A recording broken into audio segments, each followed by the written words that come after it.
Bon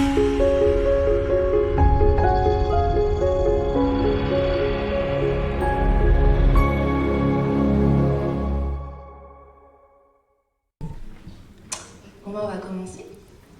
Donc bonsoir à toutes et à tous. Merci d'être venus donc à l'édition 2019 du Festival Sciences en cours. Donc pour ceux qui ne le savent pas encore, le Festival Sciences en cours, c'est un festival qui a commencé en 2007, ça fait déjà 2 ans, et qui est un festival de très courts métrages scientifiques qui permettent donc aux doctorants de pouvoir vulgariser leur domaine, leur sujet de recherche en vidéo de 5 minutes. Donc voilà. Comment va se passer votre soirée? Donc après la visualisation des films en compétition de cette année, vous aurez à remplir votre bulletin de vote que normalement vous avez reçu à l'entrée. Est-ce que des personnes n'auraient pas de bulletin? Non? C'est parfait. Du coup, on va récupérer vos bulletins de vote dans des petites urnes. Puis après, on va faire le dépouillement et il y aura le prix du public à la fin. En plus du prix du public, donc on aura le prix du jury. Et pour avoir un prix du jury, il faut un jury. Donc le jury de l'édition 2019 cette année est donc composé donc de Peggy Sellier, qui est chargée des doctorants pour l'IRISA à Rennes,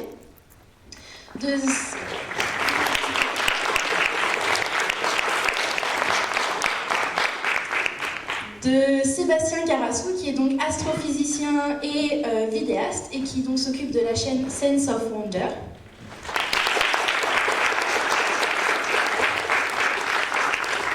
Et de Gabriel Venet, qui est donc doctorant en génie mécanique, et qui est finaliste national de ma thèse en 180 secondes de cette année.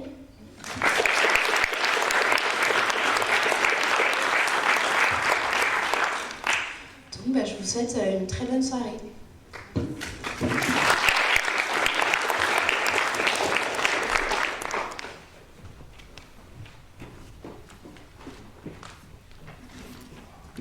Bonjour, je vais vous asseoir.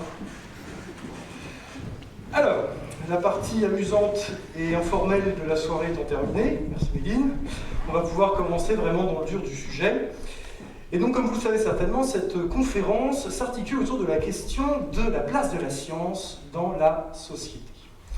Alors, bien entendu, quel meilleur lieu pour parler de ça qu'un festival de vulgarisation? Et quelle meilleure méthode pour en parler qu'une étude? Alors, l'étude dont je vais vous parler ce soir est une étude de l'IFLOP, l'Institut français léthargique de l'opinion publique. Ce sondage est le sondage SOSIS, Société et Sciences, opéré sur un panel de très exactement 247,3 personnes qui ont été interrogées. Alors la première métrique très intéressante nous montre que 130% des répondants ont déclaré être sûrs à 73% ou plus que la science était plutôt ovale. Alors, une note concernant ça, c'est le 130% du fait que certaines personnes aient tellement de certitude qu'elles ont pris 2 places dans ce formulaire. Une question un peu plus ouverte a été proposée également. Pensez-vous que la science soit plutôt un corps de connaissances ou une méthode ou autre? 73% des personnes ont répondu non. 2% ont répondu oui. Et 47% ont demandé à ce qu'on répète la question. Enfin, évidemment, puisqu'on parle de vulgarisation ici, la question suivante a été posée au panel. Pensez-vous qu'il soit important de vulgariser en sciences?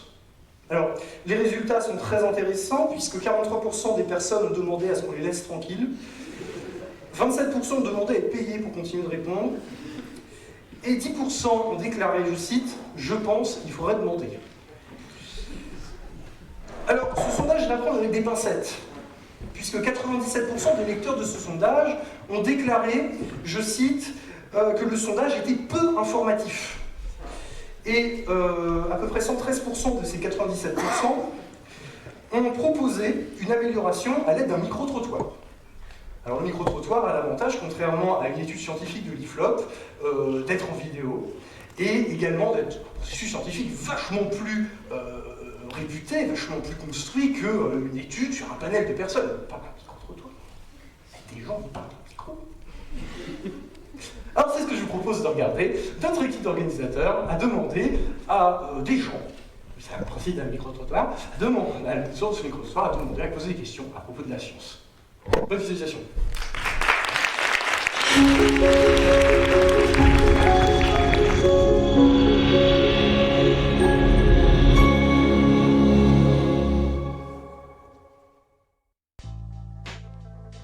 C'est des recherches, sur n'importe quel domaine. Les sciences, c'est un peu ce qui nous permet par un raisonnement logique de trouver des réponses à des problèmes. De comprendre des choses, de savoir comment ça fonctionne, pourquoi il y a ça, pourquoi on en est arrivé là, savoir pourquoi c'est là. C'est ça, c'est des recherches, on recherche des preuves afin de prouver une hypothèse, d'arriver sur quelque chose de concret. De répondre à une problématique un peu. La vulgarisation, c'est expliquer quelque chose à des personnes de la façon la plus simple possible. C'est le fait de rendre la science un peu plus facile à travers d'autres images un peu plus amusantes. La vulgarisation, c'est expliquer des sujets de science justement à des gens qui ne connaissent pas forcément le sujet en question. Je sais pas, la miteuse ou tout ça, mais pas forcément comment faire. Oui. C'est pas à proprement parler. Je vais pas prendre des cellules et... Apprendre comment expliquer quoi. Oui. Savoir vulgariser. Après, le souci, c'est il ne faut pas que la vulgarisation scientifique aille vers la désinformation ou l'utilisation d'informations de pas assez bonne validité scientifique. Par exemple, un problème d'inondation ou quoi. Par exemple, aux infos, souvent ils expliquent la cause scientifique à ça. Je sais que généralement ils le font. Ouais, mais en vulgarisant quand justement. il y a des gros événements qui se passent d'un coup, des fois ils étouffent peut-être aussi, ce qui peut se passer. Ça dépend des moments. En fait. Genre comme exemple, ce qui s'est passé dernièrement avec l'explosion à Rouen et la mort de Jacques Chirac. On a parlé que de Jacques Chirac alors que c'est pas si important que ça comparé à ce qui a pu se passer pour les Rouennais. Je pense que la seule vulgarisation que j'ai vue sur télé, c'était Il était une fois la vie, par exemple. Il était une fois la vie. Ou même sur Arte, tous les soirs, il y a 10 minutes, ça passe, c'est sur l'art. C'est des trucs avec un rapport à la science, et c'est une sorte de tableau qui parle sur l'histoire de par exemple, des mathématiques par rapport à la Turing ou des trucs comme ça. Il y a les personnes qui vont aller regarder les documentaires ou acheter des journaux, s'y abonner, etc. Ça va être des personnes qui ont un métier dedans, et une personne, je sais pas, on va dire lambda entre guillemets, elle va pas, si son métier n'est pas sur les sciences, elle va pas s'abonner à Science et Vie. C'est pas quelque chose qui, dans la tête des gens, enfin, je parle en général, ça dépend, et c'est pas forcément quelque chose de prioritaire. Et c'est les magazines connus, on va dire, ceux dont on entend parler, pareil pour les journaux, c'est pas ceux qui concernent les sciences. Après, c'est pas le but de la science, c'est pas de se faire connaître, c'est d'avancer, mais... Après, souvent, quand on parle de science, ça fait peur à beaucoup de gens. Sur internet, dans les bouquins aussi, il y a des BD maintenant, il y a des petits bouquins qui sont vachement bien faits, où c'est des petites questions scientifiques qui ont l'air un peu bêtes comme ça, mais qui finalement font appel à des choses plus techniques, qui sont assez sympas. Je pense notamment aux bouquins qui sont édités par The Guardian. C'était pourquoi les escargots bavent-ils, des choses comme ça. Et donc à chaque fois, c'est plein de petites questions scientifiques. C'est une approche assez amusante, et finalement, on apprend plein de choses, et je trouve ça pas mal. Donc les livres, les vidéos, c'est assez varié les supports maintenant pour s'intéresser aux sciences. Oui, même des conférences, des choses comme ça. Des conférences gratuites aussi, qui sont hyper accessibles. Je trouve qu'à Rennes, on est quand même pas mal. Je trouve qu'on produit de la connaissance à travers la recherche, et que c'est relativement très important de partager cette connaissance, d'autant plus avec le grand public. Après, même de la recherche fondamentale mérite d'être partagée, mais quand c'est moins appliqué, c'est peut-être plus difficile pour le public de cerner la recherche. Mais quand c'est appliqué, je pense que c'est vraiment très très important. C'est aussi que c'est important pour l'éducation, surtout pour les enfants, et qu'on ne voit pas ces applications au quotidien directement, mais après, il y a un impact très très grand dans notre vie. C'est primordial, ça c'est sûr. Oui, c'est sûr. On a comme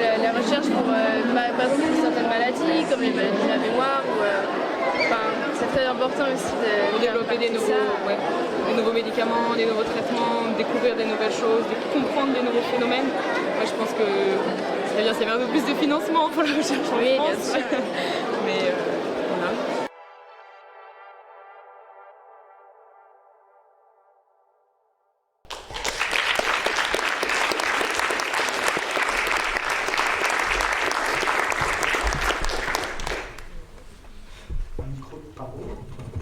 Un micro-trottoir, ma foi, très éclairant.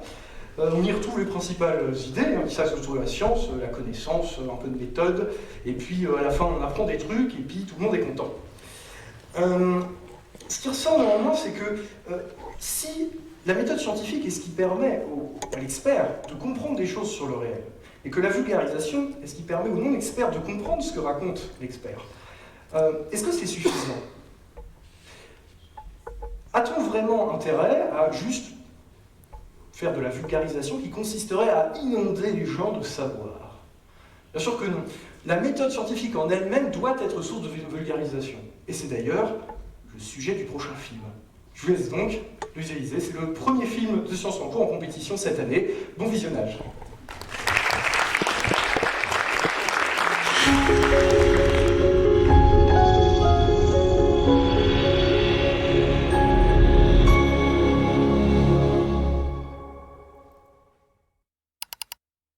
Et je viens de voir une news sur le net. Ah ouais? Ouais, le GIEC a sorti son rapport et le réchauffement climatique est d'origine humaine. Hein, c'est dingue. Bah ouais, mais c'est carrément flippant. Ouais, mais quand tu fais défiler, il y a aussi des causes naturelles qui sont aussi invoquées. Hein? Mais du coup... Même en conclusion, bah les scientifiques sont incapables de faire la part des choses entre l'une ou l'autre des causes. Bah merci les scientifiques, hein. Comment on fait pour se faire un avis, nous maintenant, c'est hyper important. Ils sont pas fichus d'avoir un avis cohérent entre eux. Parfois, les conclusions des scientifiques mènent à des contradictions apparentes.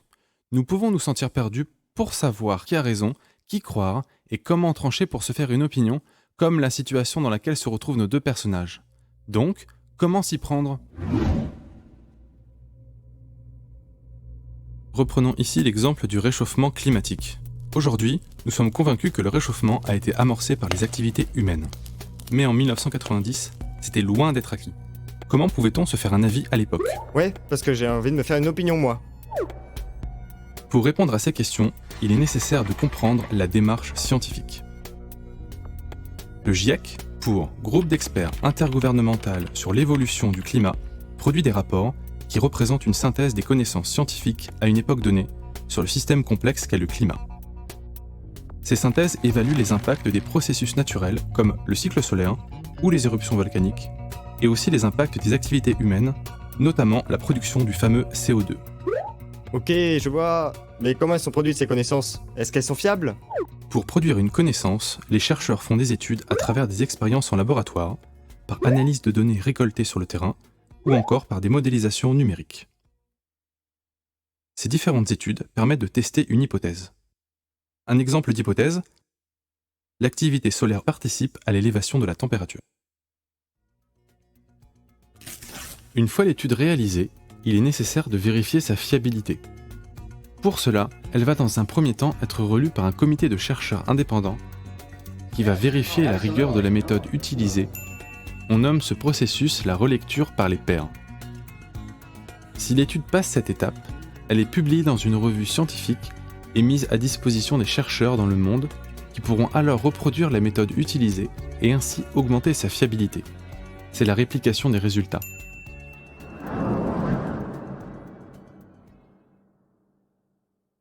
Finalement, selon la qualité de l'étude, on peut attribuer à cette connaissance un poids plus ou moins important qui représente la confiance qu'on lui accorde.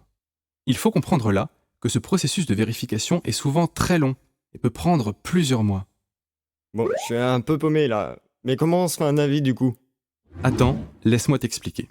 Si on reprend notre objectif de départ, il nous faut évaluer le poids des études qui vont en faveur du réchauffement d'origine humaine et des études qui vont en faveur du réchauffement d'origine naturelle. En science, on appelle ça établir un consensus. Pour cela, on peut imaginer une balance qui penche d'un côté ou de l'autre des affirmations. L'établissement du consensus se fait donc en répartissant les preuves de chaque côté de la balance en tenant compte de leur poids respectif. Ici, le niveau de confiance pour l'affirmation « le réchauffement climatique est d'origine humaine » peut être représenté par un curseur. Dans notre exemple du réchauffement climatique, le premier rapport du GIEC de 1990 fait simplement un état des connaissances sur le sujet, ce qui augmente légèrement le niveau de confiance. Ouais, mais ton curseur là, il est pas à fond. Et moi, je vais être sûr à 100%. Oui, et c'est bien normal. À ce moment-là, les niveaux de preuve d'un côté comme de l'autre étaient quasiment identiques, et la balance n'a donc pas pu pencher d'un côté ou de l'autre. Par contre, dès le second rapport du GIEC, en 1995, de nombreuses preuves en faveur de l'origine humaine du réchauffement climatique se sont accumulées.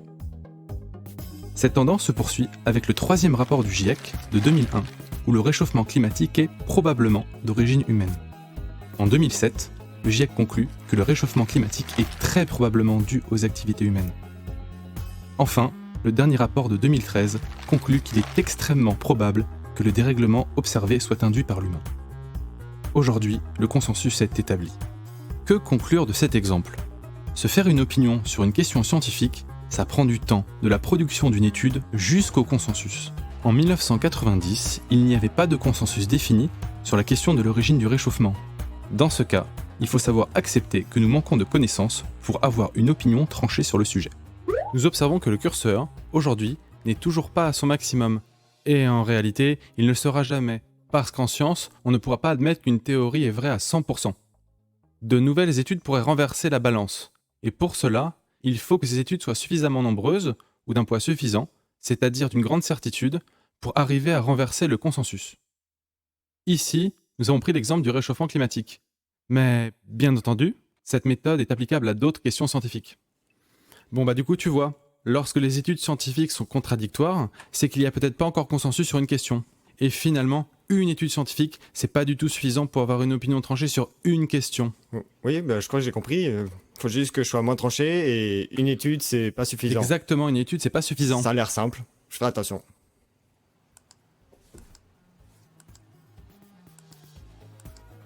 Une étude scientifique montre que les vaccins causent l'autisme. Mais je le savais, on n'est que des cobayes pour les scientifiques. Mais on avait dit moins tranché.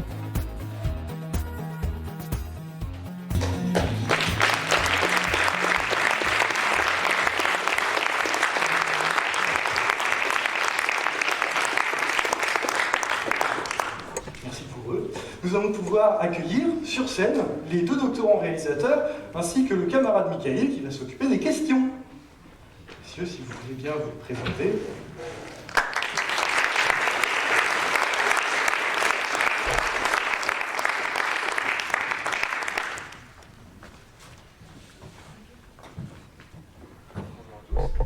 Allô, bonjour à tous. Bonsoir. Du coup, est-ce qu'on peut peut-être commencer par un petit tour de présentation qui vous êtes, quelles études vous faites, etc. Bonsoir, moi je m'appelle Maxime et donc je suis doctorant au laboratoire Géosciences Rennes. Je suis en 3e année. Et voilà.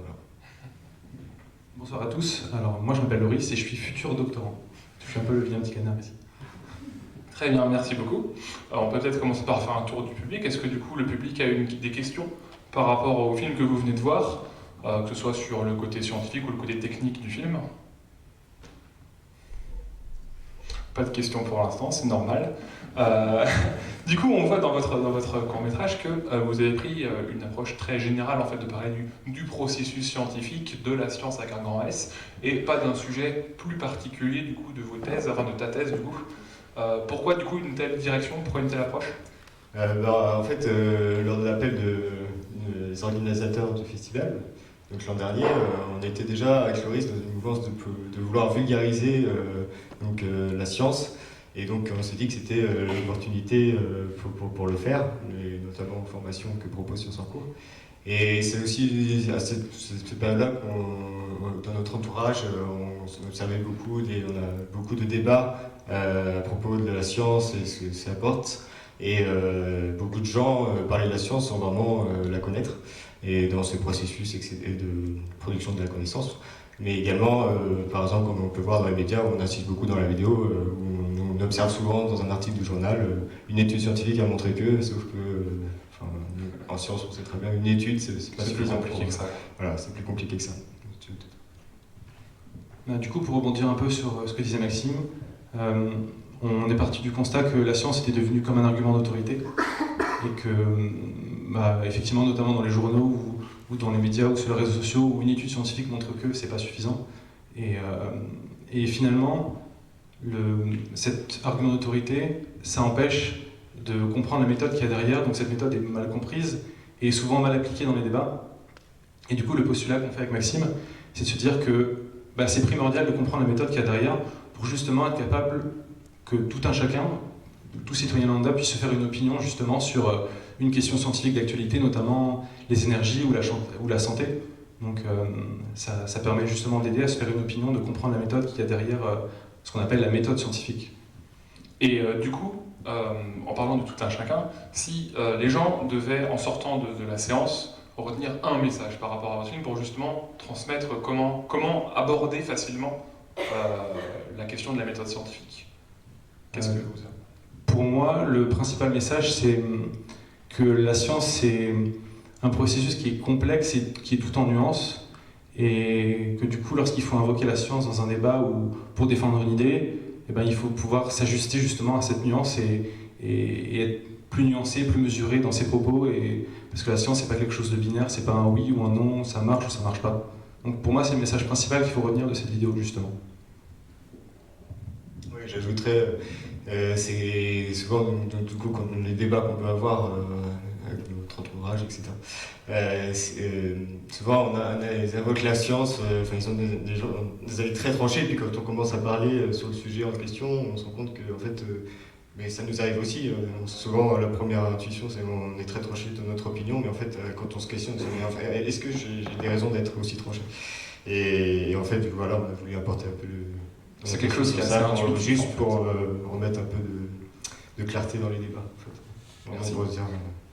Est-ce que du coup, le public a des questions sur le sujet ? Est-ce que ça vous a inspiré ? Ouais, on a une question. Un micro qui arrive sur le côté.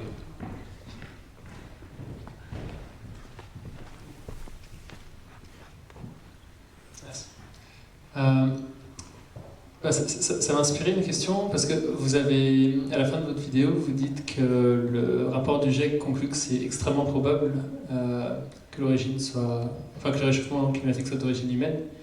Et je me demandais si c'est indiqué aussi combien d'articles il a fallu pour arriver à avoir un avis. En termes de quantité brute, je n'ai pas les chiffres, pour être honnête. Mais ça, après, c'est tout à chacun d'aller lire les rapports du GIEC et se faire une opinion. Et en fait, c'est un peu ça aussi qu'on veut montrer. Donc, c'est que si on veut, par exemple, avoir un avis tranché sur une question, par exemple, comme ça, soit, en fait, il y a deux choses. Soit on fait confiance aux experts, dans ce cas-là, on ne se prend pas la peine de vérifier. On dit, bon, il y a des experts faits pour ça, du coup, on prend leur avis. Ou alors, si on veut avoir une opinion et pouvoir discuter, on se renseigne et à la hauteur des experts, par exemple. Mais après, en termes de quantité, j'ai pas regardé, mais vas-y. Du coup, non, en termes de quantité, je suis pas au fait non plus, mais en termes qualitatifs, finalement, les différents rapports du GIEC ont plus ou moins montré la même chose, mais c'est juste le pourcentage de certitude qui a augmenté au fur et à mesure des rapports en fonction de toutes les études qui tombaient dans cette balance et qui montraient un rôle croissant de l'action de l'homme sur le climat. Mais effectivement, en termes de quantité, non, mais en termes de qualité, le GIEC a toujours plus ou moins montré la même chose, sauf qu'on affine nos modèles au fur et à mesure en fonction des études. Je vais juste rajouter, mais par exemple, si c'est le côté de la controverse, c'est-à-dire que, là c'est pas le cas du climat, mais que c'est d'origine humaine, par exemple les cycles solaires qui sont vachement débattus, certains chercheurs mettent ça sur le... il faut savoir que c'est depuis les années 40 qu'on étudie l'effet des variations du cycle solaire. Donc on a une idée, par exemple, sur ce côté-là, on a une idée assez précise de comment ça marche et de sa contribution à l'augmentation vraiment de la température observée. Est-ce qu'on peut aussi ajouter, peut-être que ça va dépendre du sujet, la quantité du coup d'articles qu'il faut ? Parce que comme c'est une balance, du coup, comme vous nous l'avez montré, s'il y a peu d'articles qui ont une preuve négative, entre guillemets, il y a besoin de moins d'articles positifs pour contrebalancer. Donc évidemment, c'est tout à prendre avec des nuances, ce que je dis, mais du coup, il n'y a pas de nombre absolu. On ne peut pas dire à partir de 30 articles, bim, c'est bon, on est sûr. Tout est relatif en fait sur cette question-là. Mais là, sur la question du réchauffement climatique, parce que les niveaux de consensus, ils n'ont pas tous le même niveau de, on va dire, de fiabilité. C'est-à-dire que là, par exemple, dans les cas de réchauffement climatique, ça fait quand même 50 ans que vraiment on se pose sur la question et qu'il y a peu de chances que le consensus se renverse aujourd'hui. On comprend assez bien le système, même si les études qui se font aujourd'hui, c'est vraiment pour affiner vraiment les modèles en fait. Mais en termes de temporalité. Surtout en termes de temporalité, c'est-à-dire que le modèle général physique est assez bien compris en termes de climat, mais finalement, ce qu'on va pouvoir augmenter, c'est plutôt si c'est 1 ou 2 degrés d'augmentation, si c'est en 50 ou 60 ans, mais sinon le modèle général est assez bien compris finalement. Et il y a peu de chances que le consensus se renverse, parce que ça voudrait dire qu'il y a un processus physique qu'on n'a pas du tout compris, qu'on n'aurait pas entrevu en au moins 30 ans d'études. Et peut-être que du coup je peux rebondir sur ce que tu dis. Est-ce que c'est... Parce que là, du coup, on a parlé, là, vous avez utilisé un seul exemple, entre guillemets, pour parler du processus scientifique de manière générale. Est-ce que vous auriez d'autres exemples où, à l'inverse, justement, la balance penchait dans un sens, et puis, suite à une découverte scientifique majeure, ou une machine, par exemple, d'imagerie qui changerait, ou quelque chose du genre, ça inverserait, du coup, le cours du consensus? Déjà, pour le rapport du GIEC, juste je voulais préciser qu'on a choisi cet exemple parce que justement c'était un des sujets scientifiques les plus débattus où il y a une littérature la plus abondante et du coup c'était parfait pour illustrer ça. Et effectivement en termes de renversement de consensus, moi alors je ne vais pas dire de bêtises, mais j'ai plutôt tendance à penser tout de suite à la théorie de l'East Side Story sur l'apparition de la bipédie chez l'homme, où à partir des années 80, la théorie principale pour expliquer la bipédie, c'était de faire intervenir la création du grand rift africain qui a séparé en deux parties l'Éthiopie, entre une zone dans la savane, une zone boisée. Et du coup, les bipèdes qui sont restés dans la zone savane ont dû se relever justement pour pouvoir voir les prédateurs de plus loin. Et donc ça, il me semble que ça a été la théorie dominante pendant quelques années, jusqu'à temps qu'on retrouve des traces de bipédie plus anciennes, mais du côté arboricole. Et même, on s'est rendu compte qu'au final, l'Australopithèque avait un rôle arboricole qui avait été assez sous-estimé. Et donc, finalement, c'est un espèce de renversement de consensus, justement, sur cette question de la bipédie de l'homme. C'est le premier exemple qui vient en tête. Et puis aussi, j'imagine qu'il y a pas mal de sujets scientifiques où la balance, elle ne penche pas forcément dans un sens ou dans l'autre, ou très peu, et que du coup, il n'y a pas besoin que ce soit aussi radical, entre guillemets, le changement. Je sais pas ça. Très bien, merci. Est-ce que du coup le public a une autre question?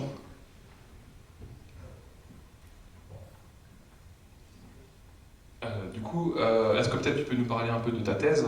Parce que du coup, c'est pas du tout le sujet de ton film, mais peut-être que du coup, est-ce que tu travailles un peu dans le domaine du coup du changement climatique, toi, ou pas du tout?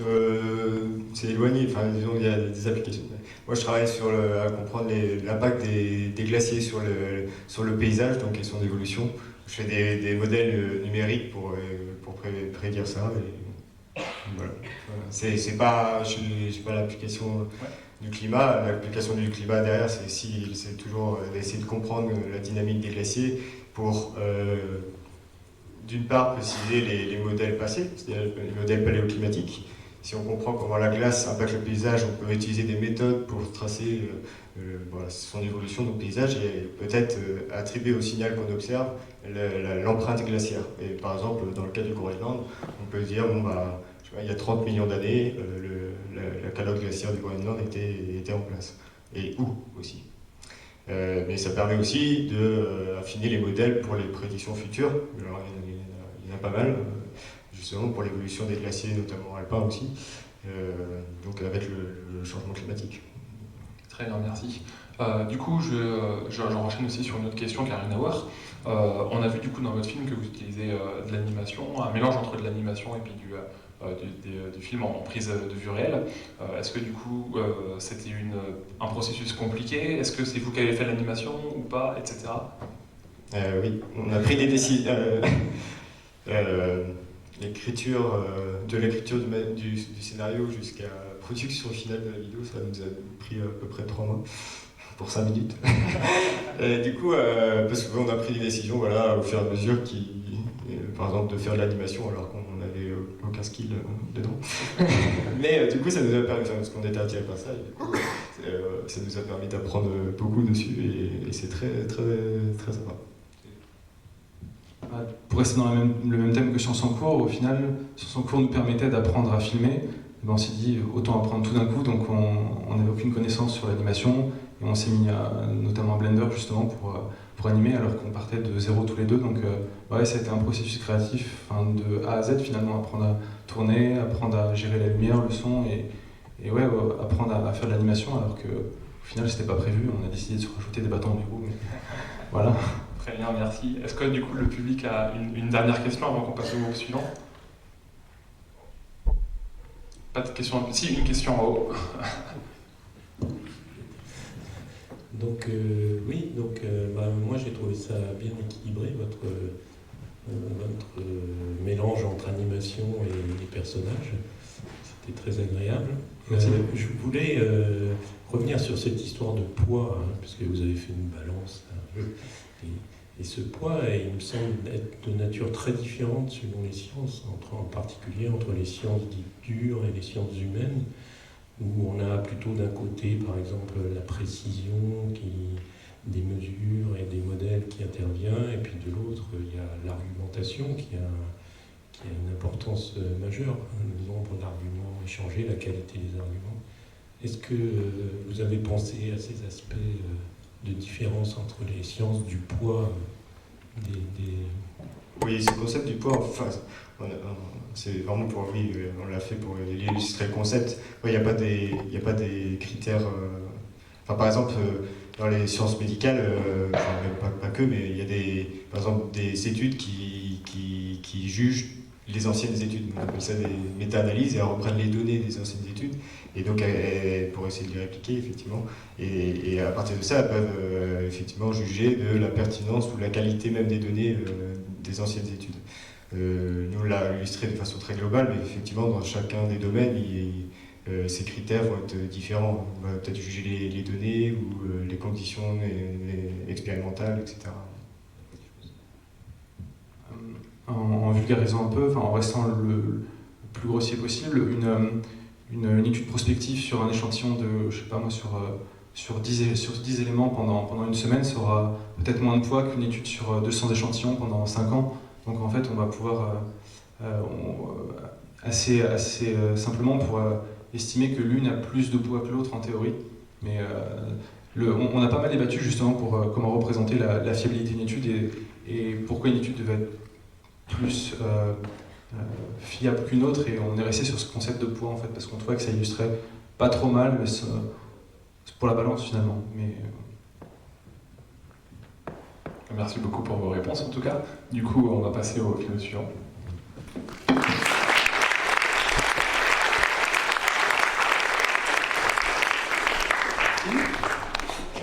Avant de passer au film suivant, on peut peut-être se poser la question, c'est quoi un doctorat?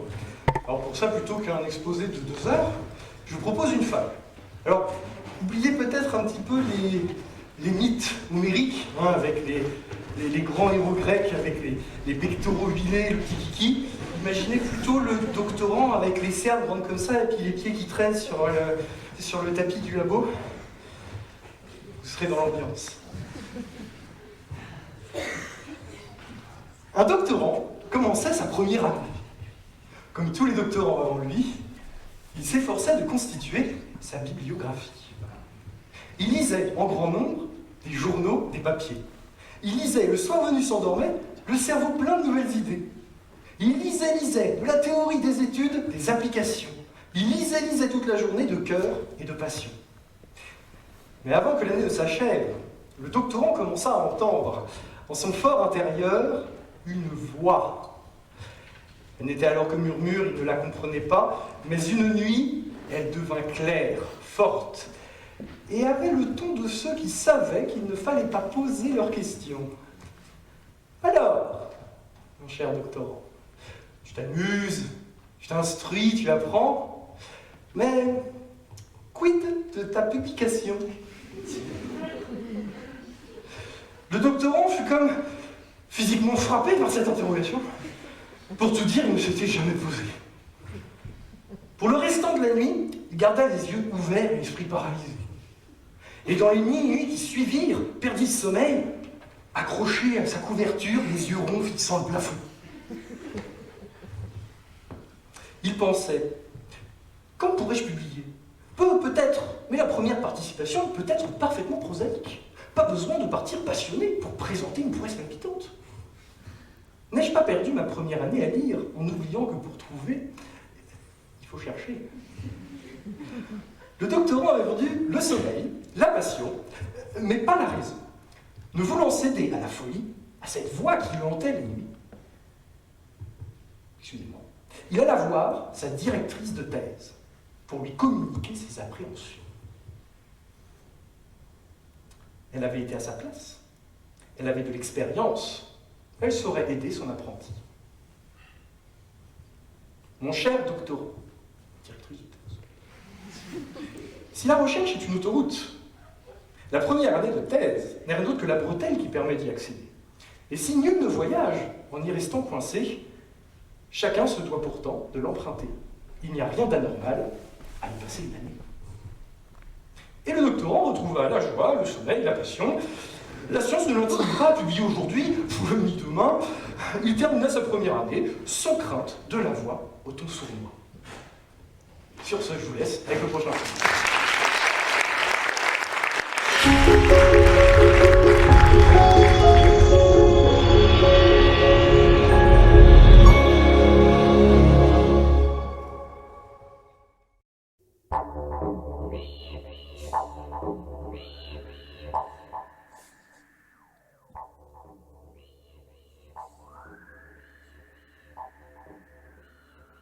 Bon, qu'est-ce qu'on attend? On va pas rester ici toute la journée. Bah non, on attend Michel, il devrait plus tarder. Les pizzas doivent avoir un peu de retard.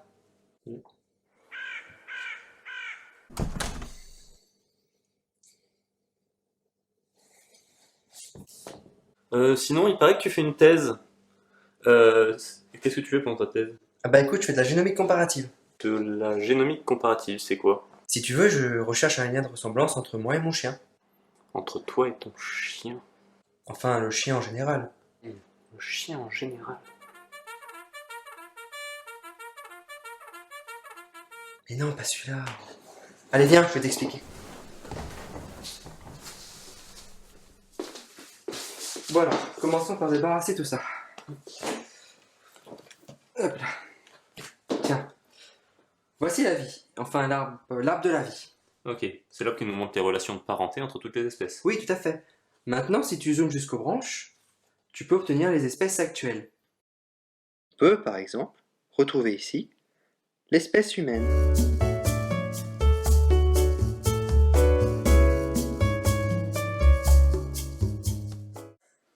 Donc ça, c'est nous.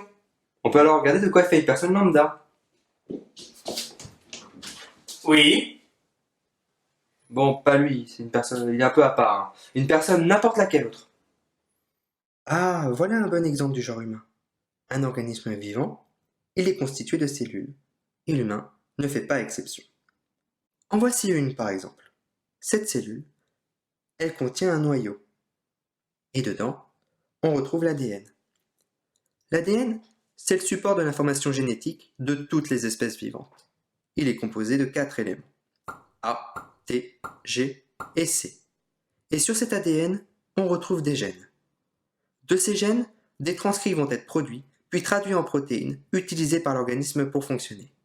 Maintenant, imaginons qu'un gène soit une route. Cette route contient aussi un raccourci, et ce raccourci, il est signalé par des panneaux, un au début et un à la fin. Ce sont les sites d'épistage de notre gène. Il est alors possible de parcourir 2 chemins, un chemin bleu qui est long et un chemin rouge qui est plus court. Ces chemins, ils représentent les transcrits possibles du gène. C'est ce qu'on appelle le processus d'épistage alternatif. Cette étape est importante puisqu'elle est à l'origine de la diversité des fonctions d'un organisme vivant. Si on énumère chez l'humain, on retrouve à peu près 20 000 gènes qui vont permettre d'obtenir 220 000 transcrits qui eux-mêmes vont donner plus d'1 million de protéines. Cependant, tous les transcrits ne sont pas forcément connus et de nouveaux peuvent encore être découverts. La recherche de tous les transcrits possibles chez une espèce permet d'améliorer nos connaissances et peut, par exemple, aider au diagnostic de maladies. Imaginons maintenant que l'on se place au niveau d'une espèce moins bien documentée comme le chien.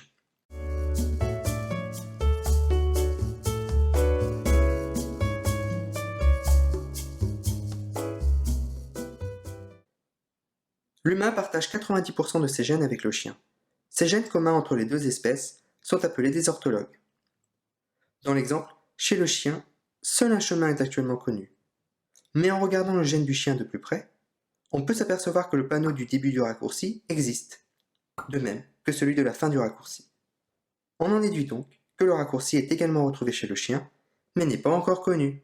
Utiliser les données existantes chez une espèce pour compléter les informations chez une autre espèce fait partie de la méthode de génomique comparative que l'on utilise. Et on peut même la pousser à d'autres espèces, par exemple, pourquoi pas, la souris. La souris. Ah non, c'est bon, j'ai compris. Donc le but, c'est de compléter nos connaissances sur une espèce en utilisant les informations qu'on a chez une autre espèce. Oui, tout à fait. Ok. Ah bah c'est pas trop tôt. Ouais, désolé. J'ai dû aider une grand-mère à rentrer chez elle. Ouais, tu serais pas perdu dans un chemin alternatif par hasard.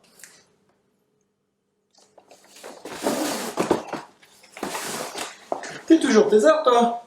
Ouais, papa. Tiens. T'as fui les moyens. Merci.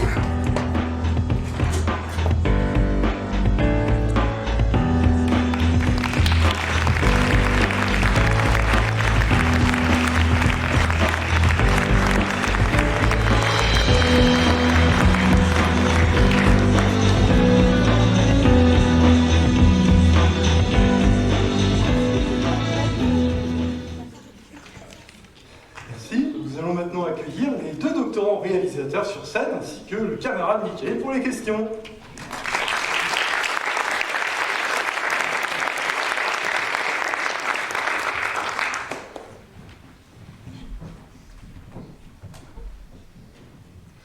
Du coup, une fois n'est pas coutume, est-ce que vous pouvez vous présenter, nous parler un peu de vous, de votre thèse, etc.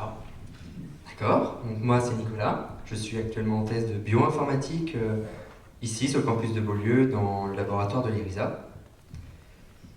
Et la vidéo traite de mon sujet de thèse. Et moi c'est Grégoire, moi je suis également en bioinformatique, en thèse de bioinformatique sur le campus de l'IRISA, sur le campus de Beaulieu à l'IRISA, avec en fait dans une équipe on va dire jumelée avec celle de Nicolas. Et du coup, ce n'est pas du tout mon sujet de thèse. Mon sujet de thèse à moi, c'est d'identifier des bactéries à l'intérieur de produits laitiers. Merci. On va peut-être commencer du coup à interroger le public.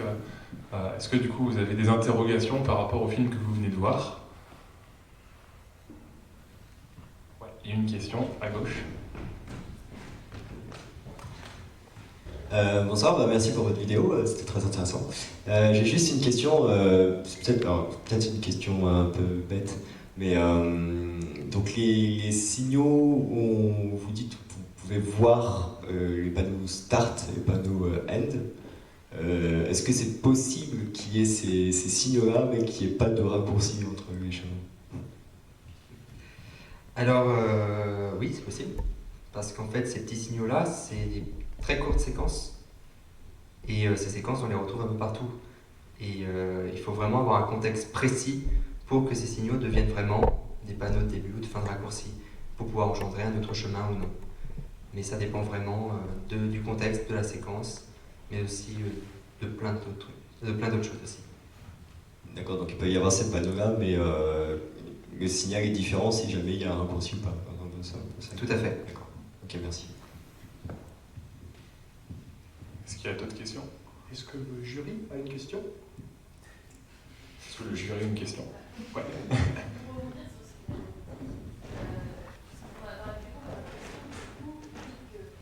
Parce qu'il y a comme il y a les signaux chez le chien, il y a les panneaux chez le chien, il y a les panneaux chez l'homme, et il y a ce raccourci qui existe chez l'homme. Du coup, en fait, ce que vous faites, c'est vous proposer des hypothèses à vérifier, c'est ça?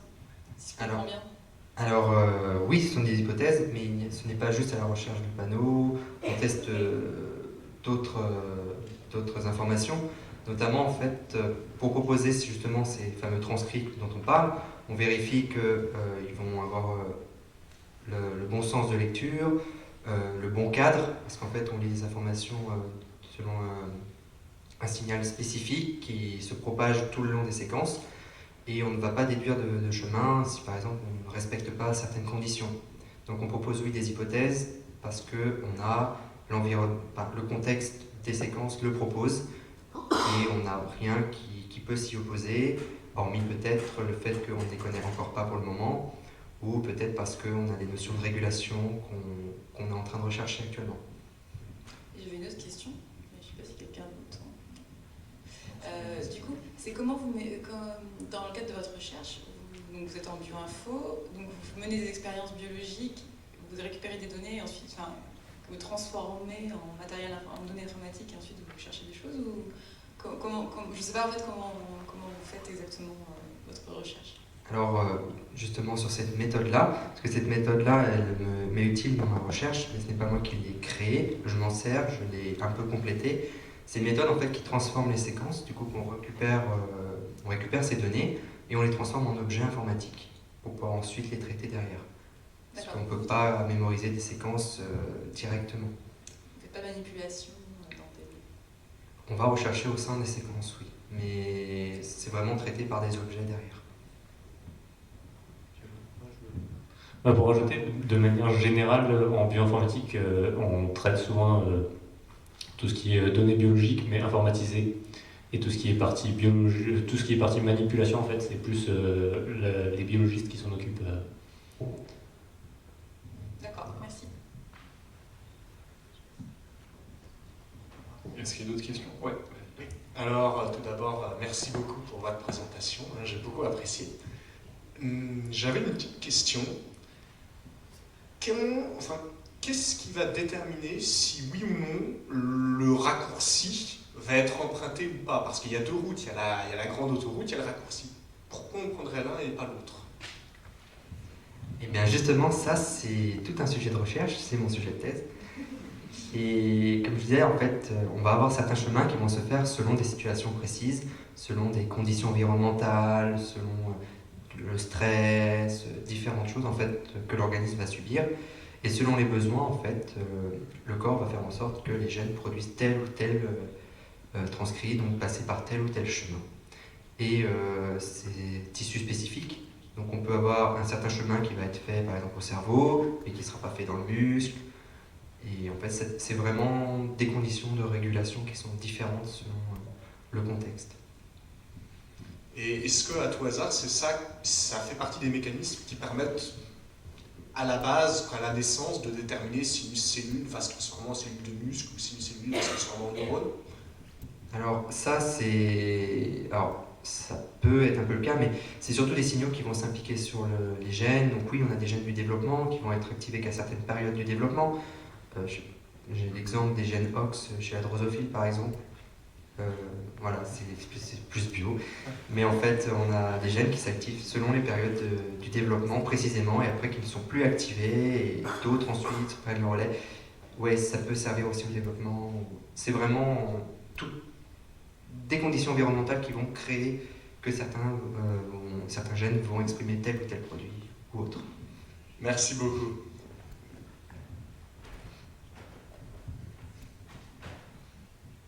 Ouais, il y a une question au milieu.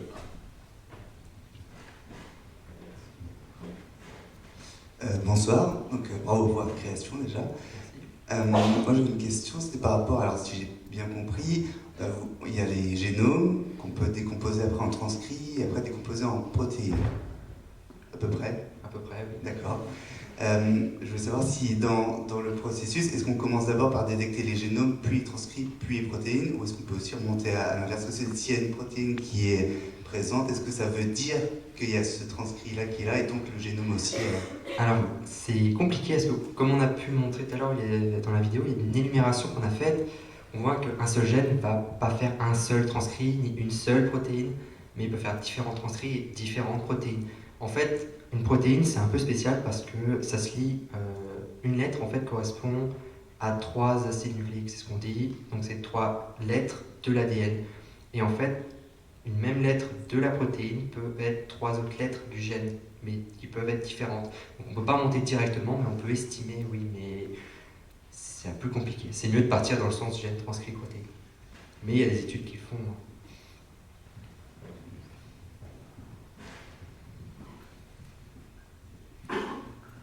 Alors du coup, moi j'ai peut-être une question un peu plus générale par rapport à votre film. Pourquoi le chien et la souris en particulier? Alors, l'homme et la souris sont des espèces modèles, qui sont très étudiées, on a beaucoup de données dessus. Donc c'est un peu normal de se baser sur ces deux espèces. Et pourquoi le chien? Parce que au sein de ma thèse, j'ai une collaboration en fait, avec l'équipe de l'IJDR, qui est du côté de Vigan, qui eux travaillent spécifiquement sur le chien et donc apportent beaucoup de données sur cette espèce. Et du coup, c'est l'occasion d'implémenter de nouvelles méthodes avec cette troisième espèce. C'est un côté pratique, quoi. Très pratique. Et c'est une espèce assez sympa à étudier. Très bien. Et du coup, par rapport à votre film en tant que tel, sur le côté tournage et réalisation, parce que comme pour le film d'avant, du coup, vous avez aussi un mélange entre guillemets entre pas de l'animation, des images, des dessins, et puis du coup des prises de vue réelles. Est-ce que vous avez eu des difficultés pour faire justement ce mélange des deux? Est-ce que c'est vous qui avez réalisé les dessins? Alors, je vais laisser Grégoire répondre. Oui, c'est nous qui avons, enfin, c'est moi plus précisément qui ai réalisé les dessins. Après, je sais pas si on peut vraiment parler d'animation parce que ça reste des dessins les uns à la suite des autres. Mais oui, et après, pour ce qui est de gérer à la fois l'animation et la partie film, je pense que, enfin, moi j'ai surtout travaillé sur les dessins, donc c'est ça qui m'a pris énormément de temps. Je sais que Nicolas, lui, a fait la voix off sur tout ce qui était dessin, et ça lui a pris aussi pas mal de temps. Et de manière générale, le tournage a été assez rapide pour nous. Et c'est le montage qui nous a pris le plus de temps. Le montage, c'est une tâche extrêmement chronophage de manière générale. Je sais pas si t'as un truc à... Après, directement non. Après, on a des bonnes anecdotes, c'est une bonne expérience aussi. Hein. Comme un featuring intéressant à la fin. Oui, vous verrez sur la version YouTube, vous pourrez rigoler à la fin. Et non, on a bien rigolé avec le petit dinosaure qui a eu un beau pansement à la fin pour ses petites blessures, mais tout va bien. Tout va bien. Est-ce que du coup le public ou le jury a des questions? Ouais, une question de pays.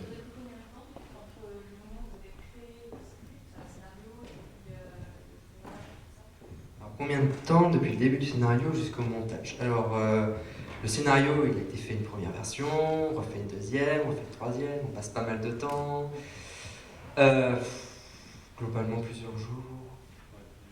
Plusieurs mois, oui, il y a plusieurs mois, ça c'est sûr, parce que rien que le montage, je me souviens d'avoir passé quand même 2 semaines complètes dessus. Et parce qu'on traitait, puis la voix ça allait pas, il fallait refaire, donc non, c'est plusieurs mois, ouais, mais très chronophage, mais on regrette pas.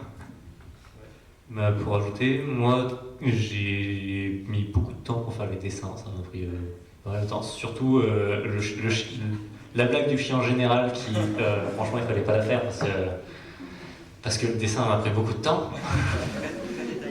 Ouais. Et sinon, de manière générale, même après avoir filmé, on s'est rendu compte qu'on voulait rajouter des choses, et donc on a refilmé des séquences, on a refait des dessins, et donc ça nous a bien pris entre l'écriture du script et le montage final. On a mis c'est facile 3-4 mois. Ouais. C'est le directeur de thèse qui doit être content. Alors, juste pour info, elle est là, donc ma directrice de thèse et mon directeur de thèse. Donc, on leur dit pas combien de temps on passe dessus. Et il y avait une autre question. C'était juste par rapport au moment où vous enlevez les livres devant l'ordinateur, il y avait un clin d'œil à quelque chose? Alors oui, c'est dommage, je l'ai pas mis sur feutre noir, c'est dommage. En fait, c'était si vous avez envie de mettre votre annonce publicitaire ici, appelez le plus 33 333 333.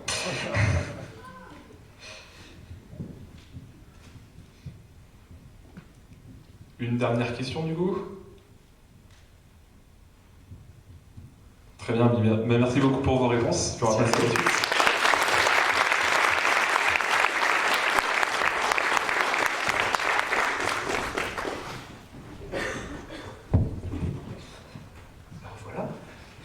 Alors, on avait laissé notre doctorant dans sa première année, et le problème d'une thèse, c'est qu'il y en a d'autres. Inspiré, motivé, de nouvelles connexions s'étaient créées. Et comme presque chaque matin de sa deuxième année, le doctorant se releva en nage dans son lit, une idée. Il courut hors de son lit, attrapa un crayon, griffonna, calcula, posa des équations. Et les schémas, sibyllins, aux formes incertaines, bientôt envahirent les pages de son cahier Clairefontaine. Sa moitié s'agita, on lui demandait ce qui s'était passé, et puis il se rappela, ah oui, la recherche, ça cinglé. Le lendemain, le doctorant se précipita au laboratoire, bien décidé à ajouter sa pierre à l'édifice du savoir. Il commença alors, avec application, à mettre en forme sa future contribution. Pendant des jours, avec le café comme carburant, il turbina avec acharnement. Son prototype prenait vie, à un rythme exaltant, il était confiant, il ne lui manquait plus que les résultats. Il lança donc l'expérience, et ça ne marchait pas. Bon, gardons le sang-froid, un peu de café, pas du décart. Hein. Changeons ce détail-là. Ah, c'est encore pire comme ça. Changeons le contexte. Ça marche toujours pas. Écoute du postulat. Ah, c'est la cata. Calmons-nous. Il sortit du bureau d'un pas sûr, l'air abattu. Et alla voir sa directrice pour avouer qu'il était perdu. Elle qui avait une brillante carrière, 2 doctorats, une HDR. Elle se moquerait sûrement de lui, peut-être avec une pointe de mépris. Mais évidemment, plutôt que de le réprimander, elle lui expliqua, autour d'un café, que la science est un ensemble de connaissances. Excusez-moi, je recommence ce vers. Mais plutôt que le réprimander, évidemment, elle lui expliqua, autour d'un café, que la science est plus qu'un ensemble de connaissances. C'est une manière de penser. Cette phrase de Sagan, dans ce cas idoine, le plongea dans un état méditatif. C'est à ce moment qu'il comprit que toute percée commence par des résultats négatifs. Le doctorant, apaisé, avait repris courage. Il retourna à son bureau et se remit à l'ouvrage. Il n'avait peut-être rien de solide jusqu'à présent, mais sa réflexion avait avancé et sa passion le replongea dans un travail acharné.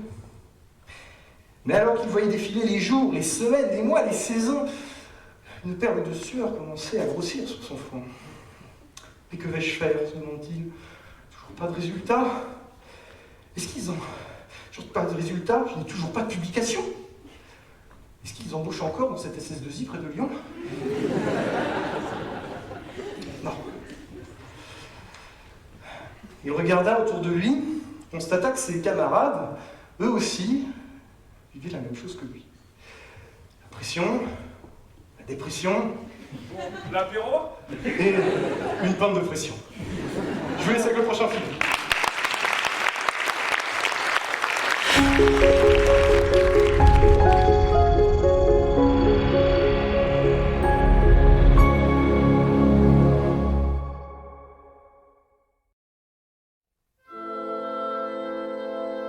The Internet of Things is a reality. You probably have a few devices at home. I'm your Google Assistant. This device is a €10 computer. It has limitations but is cheap. When many of these work together, new ways of interaction with our world are possible. Let's see an example of an IoT system. This is my robot arm bartender. It illustrates some aspects typical of the IoT. I just sent a command from an Android tablet to an IoT device. The message could have been sent from the other side of the world. And, thanks to open standards, devices can interact with each other. But not everything is nice in the IoT. Meet an attacker. He will work relentlessly to penetrate your system, and guess what? He will succeed. And the consequences could be catastrophic. Wait, let's see what happened in a little bit more detail. Imagine that a chessboard is a battlefield. Each piece is a resource, and our system is the whites. The attacker plays with black. He has less resources, and he doesn't know how to win yet. But the dimension of time is on his side, because historically, computer systems are static. White rarely moves. The goal of my work is to make the match harder for the attacker. But as things stand, eventually, the attacker wins. To rebalance the game, I use a paradigm called the moving target defense. Like the fire of Heraclitus, our system resources are now in perpetual change. Now is not such an easy match for the attacker. It has to reevaluate his whole plan every time our system moves. And it will move a lot. Time is on our side now, and hopefully the attacker will resign. Good evening, ladies and gentlemen. Unfortunately, I cannot share with you my main results because they haven't been published yet. However, I have something different to offer you, at least something prettier, that fits very nicely into the moving target defense paradigm. Hello, I'm Heidi Lamar, Hollywood actress and inventor. Before me, information transported on radio waves only used a fixed central frequency. This central frequency is called the carrier. One small step for man, one giant leap for mankind. The carrier is like a road, and information transported is like cars. Blocking the road is a straightforward attack on the system. This has a given cost for the attacker. What if our system has two roads for cars to travel? The attacker needs to block both, and that will cost him double. What if there are 100 roads? Hopefully, there is a price the attacker can't afford to pay. Inspired by music, I proposed what is now called frequency hopping.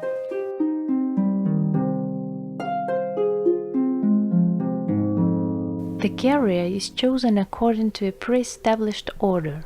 That order is like a melody that only sender and receiver know, but not the attacker. The Internet of Things is becoming a bigger part of our lives. It is present in the public transport we use in our cities, in the soil that grows the food we will eat, and even in our houses. IoT systems allow for new ways of interaction with our world, for good and for evil. I work to make these systems reliable for the use they were conceived for. I hope, while maintaining transparency for the people involved in their uses, like me and you. Because for the IoT, the sky is not even a limit.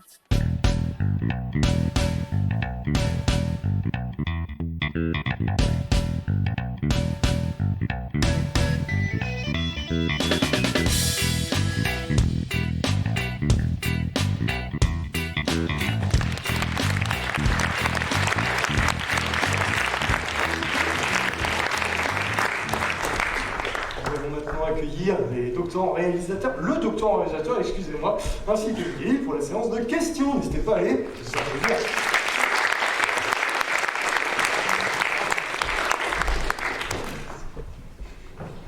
Bonsoir Renzo. Bonsoir à tout le monde. Est-ce que du coup tu peux, comme les autres, nous parler un peu de toi?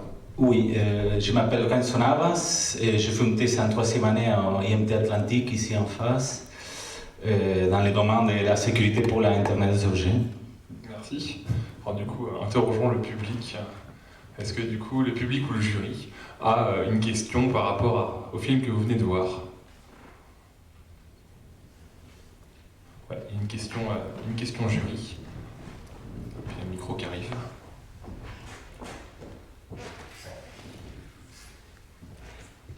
Alors bonsoir, merci pour le film, je l'ai trouvé très très bien illustré, notamment très très bien mis en scène. Je voulais savoir comment ce film a été illustré en fait. Est-ce que les illustrations ont été faites par vous ou vous les avez trouvées quelque part? Non, tout était fait par moi, oui. Après, l'analogie de l'échec avec les biens et les mal, c'est bien connu. J'ai utilisé pour, oui, un peu illustrer les cyberespaces, et que les attaquants sont les noirs et qu'ils ont moins de ressources, moins de pièces. Après, j'ai mélangé un peu pour mieux expliquer la notion de temps, oui. Mais oui, tout... oui. Après, c'est bien connu, à la fin, j'explique à peu près les frequency hopping, c'est bien connu que l'inspiration initiale, c'était vraiment la musique. Du coup, elle était une actrice de Hollywood. Elle avait son copain qui était musicien. Il a dit, tiens, les séquences de mélodies, ça peut marcher pour faire des sauts de fréquences.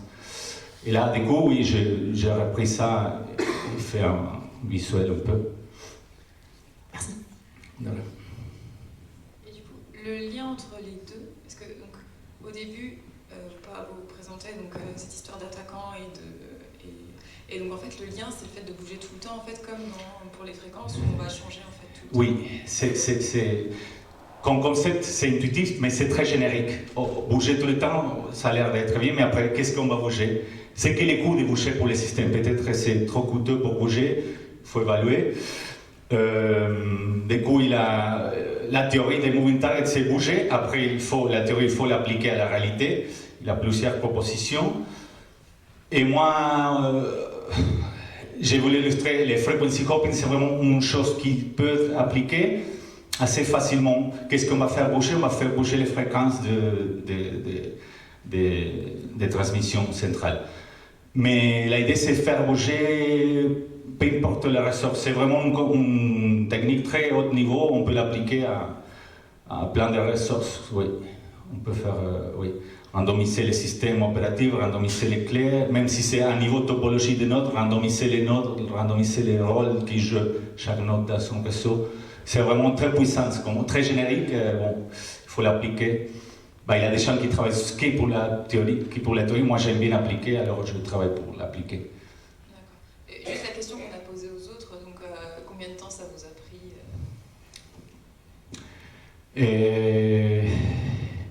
D'abord, on discutait comment on va faire, parce que c'est un concept très puissant, les temps qui passent. Moi, j'avais en tête, j'aime la philosophie, j'avais Héraclitus, la rivière, l'homme, tout ça. Mais finalement, pour répondre à votre question, à moi, j'avais jamais trouvé bien l'idée. Finalement, c'était mon tour d'avoir la caméra. J'avais une semaine pour tourner. Du coup, je tournais à fond. J'étais clair que je voulais faire les échecs parce que c'était... j'aime bien la métaphore. En cinéma aussi, Ingmar Bergman qui a... Bon, c'est très, très représentatif. Du coup, j'ai tourné à fond. Et puis, il a pas mal de voix en off. C'est parce que j'ai travaillé la voix en off après en post-production, le montage. Après, il y a des images qui aussi m'ont aidé. Mais oui, c'était comme les montages, c'était une idée constamment en évolution. Jusqu'à la dernière journée de montage, j'étais en train de vouloir changer des choses. Et comme il y a pas mal de voix en off et des petits morceaux, ça me permet de travailler jusqu'à la fin. J'étais toute seule. Si j'aurais travaillé avec une autre, l'autre personne aurait me tué parce que j'avais pas l'idée claire. Du coup, oui, on avait démarré à deux, comme on n'avait pas l'idée claire, l'autre a lâché, c'était pas son sujet, il n'était pas assez motivé. Et j'ai presque lâché deux fois. Au tournage, j'ai presque lâché parce que j'avais pas une idée claire.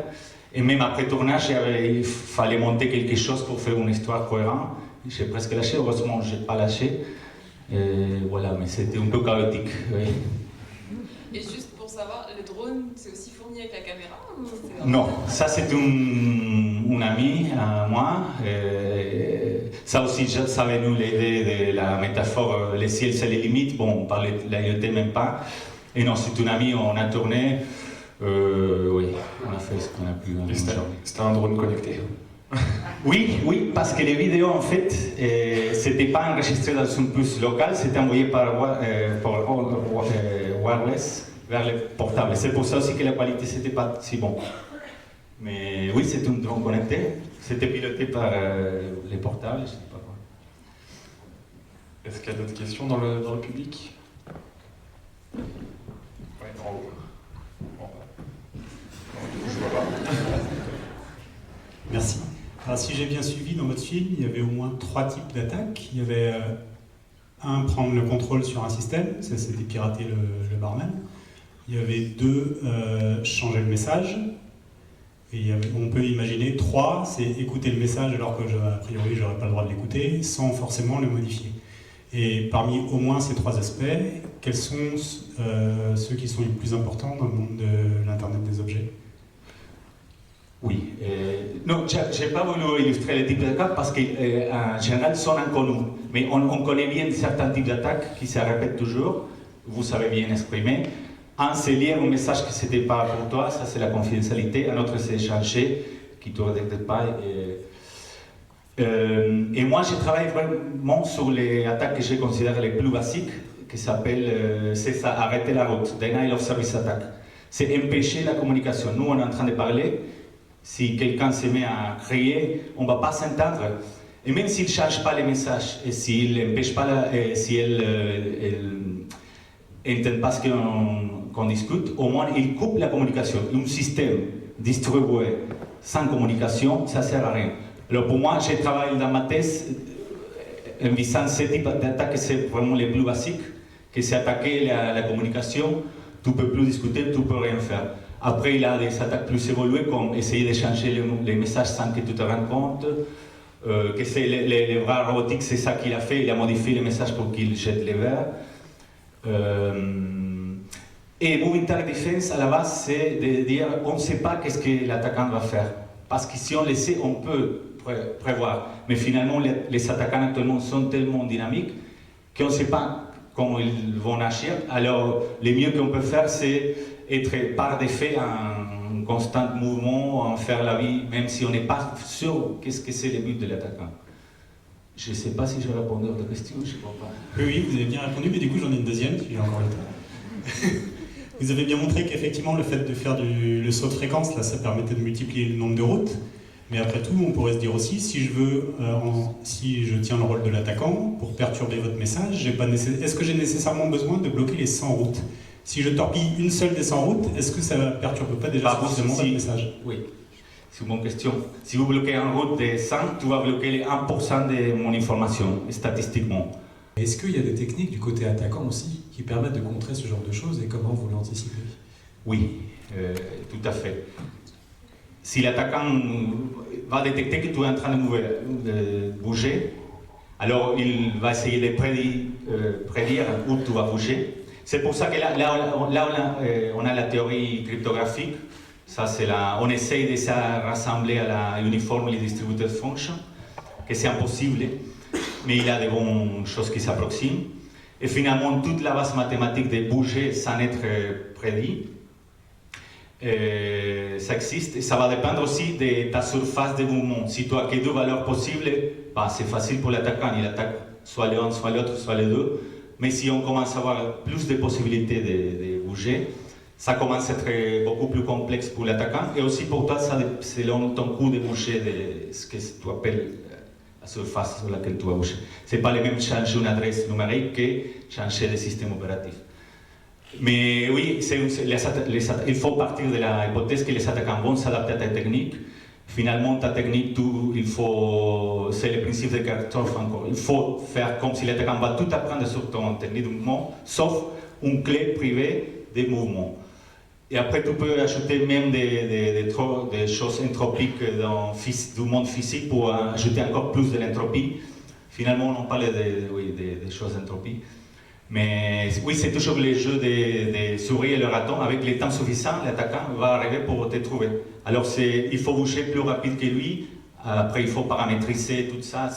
Oui, mais c'est très intéressant. Je ne travaille pas trop sur l'aspect dans les... Bon, non, je finis ça. Mais il y a plein de choses pour... Merci beaucoup du coup pour tes réponses et pour les questions. Du coup, on va passer à la suite.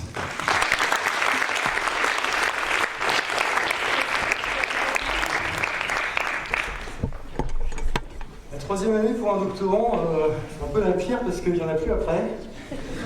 Et statistiquement, on observe aussi que c'est là où la taille des cernes du doctorant dépasse la taille maximale recommandée par le GIEC, le groupe d'études internationales des experts en cernes. Alors, Je me permets de lire la troisième et dernière partie de cette fable. Quand notre doctorant entra en troisième année, figurez-vous qu'il s'apprêtait à publier. Il avait enfin des résultats, petits, qu'il trouvait un peu bancal, mais suffisamment intéressants pour partir en conférence internationale. Ainsi était venu le temps de sa première publication en premier auteur. Il affronta sa fatigue, son stress et le recteur.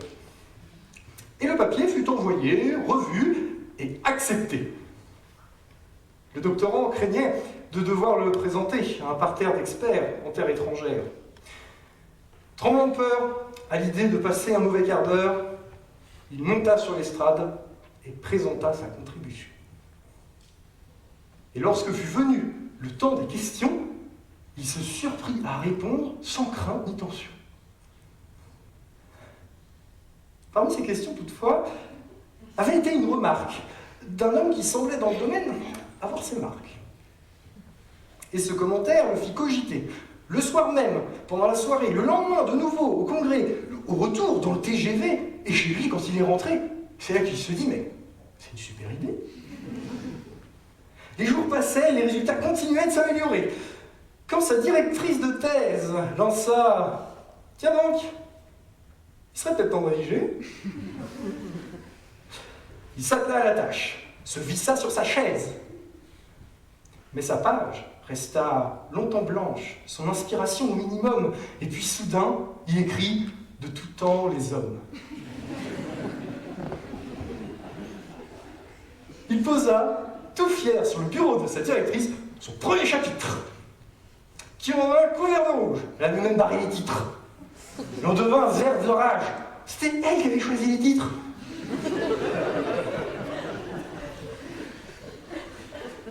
Il fit donc les corrections nécessaires et se mit à écrire des pages, et des pages couvertes d'Arial, qui lui revenaient toujours d'un rouge et noir qui n'avait rien à envier à Stendhal.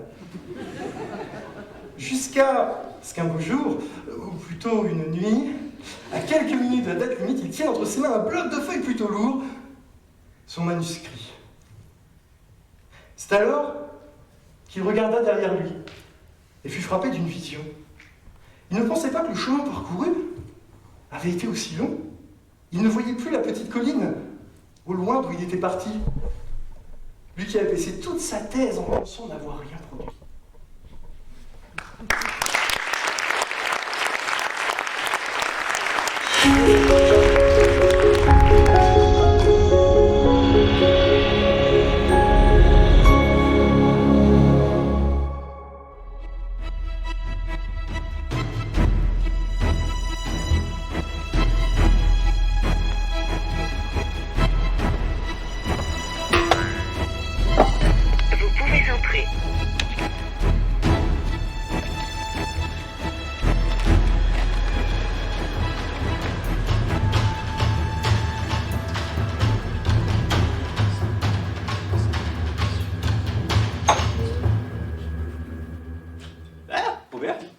Robert, mais qu'est-ce que tu fais là? C'est qui ce mec? Il est vivant, moi, là? Ou qu'est-ce qui t'arrive? C'est mon voisin, Monsieur Pignon. Je le suspecte d'être un reptilien. On va enfin en avoir le cœur net. On va le passer dans l'IRM. Ok. Pardon?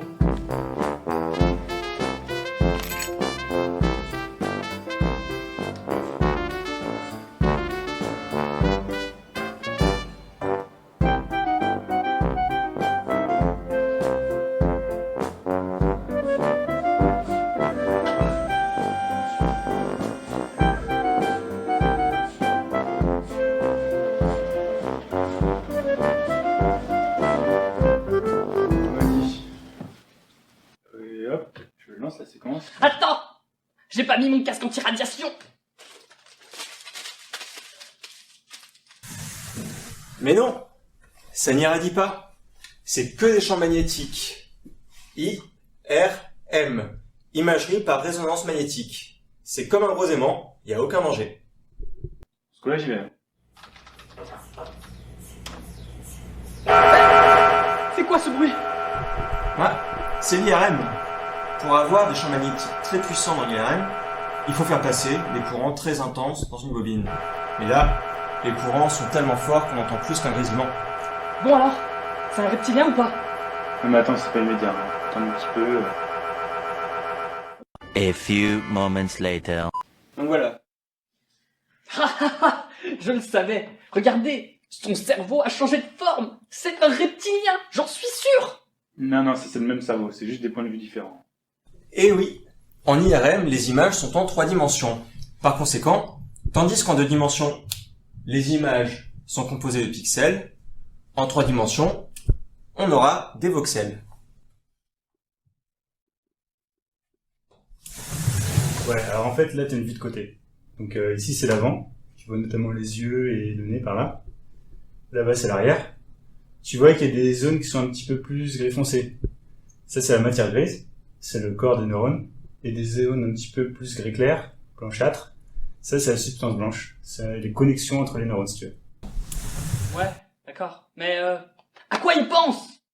Ça, on peut pas savoir en fait. L'IRM, ça permet pas de lire dans les pensées. À la limite, tu peux avoir une idée de quelles zones s'activent en fonction de telle ou telle tâche, mais c'est à peu près tout. Par exemple, cette zone-là sera plutôt dédiée au langage, et cette zone-là sera plutôt dédiée à la vision. Ce qu'on appelle l'IRM fonctionnel. Oui, IRM fonctionnel. C'est ça que je veux. Je veux une IRM fonctionnelle. Ok. Ben, ça commence.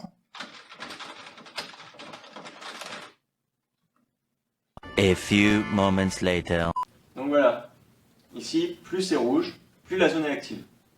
Ah, c'est ça. Regardez. Même inconscient, son cerveau est actif. C'est un reptilien. J'en suis sûr. Non, mais ça c'est normal en fait. C'est chez tous les humains pareil. C'est le mode par défaut. En fait, même quand tu es au repos, ton cerveau n'est pas totalement inactif. D'accord. Mais comment on peut savoir si c'est un reptilien ou pas alors? Bah, ça dépend. C'est quoi que t'appelles un reptilien juste? Parce que là, ça ressemble carrément à un cerveau humain quand même. Bah, je sais pas. Un reptilien, c'est un reptilien quoi. Il a toujours été chelou ce type. Vous voulez pas prendre quelqu'un en thèse pour travailler sur son cas? Ça va être chaud ça. Bah, pourquoi? Bah, il y a plus d'argent dans la recherche.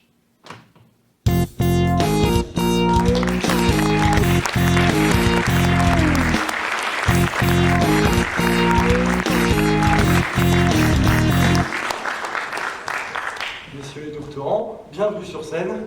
Camarade Mickey, veuillez procéder à l'interrogatoire.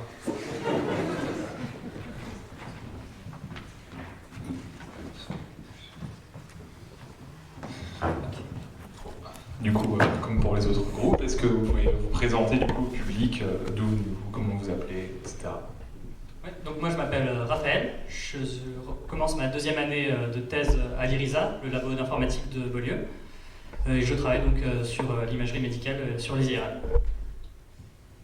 Et moi c'est Xavier, donc comme Raphaël, je suis en 2e année de thèse dans le même labo à l'IRISA, le labo Open, et pareil sur l'IRM. Très bien, merci. Du coup, ne changeons pas les bonnes habitudes. Est-ce que du coup le public a des questions, ou le jury, par rapport du coup au film? Ouais, une question en bas.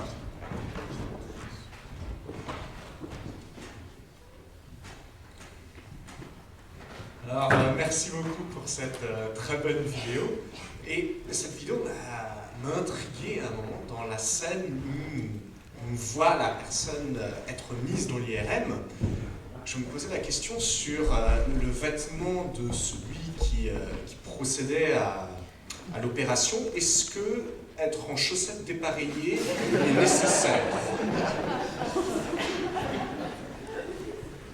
Je suis pas sûr que dans la communauté scientifique, ce soit le pire aléa, on va dire, vestimentaire. Et en tout cas, aucune contre-indication sur les chaussettes dépareillées, ça c'est sûr. Ah très bien, non, je m'inquiétais que ce soit obligatoire. Alors attention sur les questions. Et alors le chat, sinon, à gauche. C'est une référence à quoi?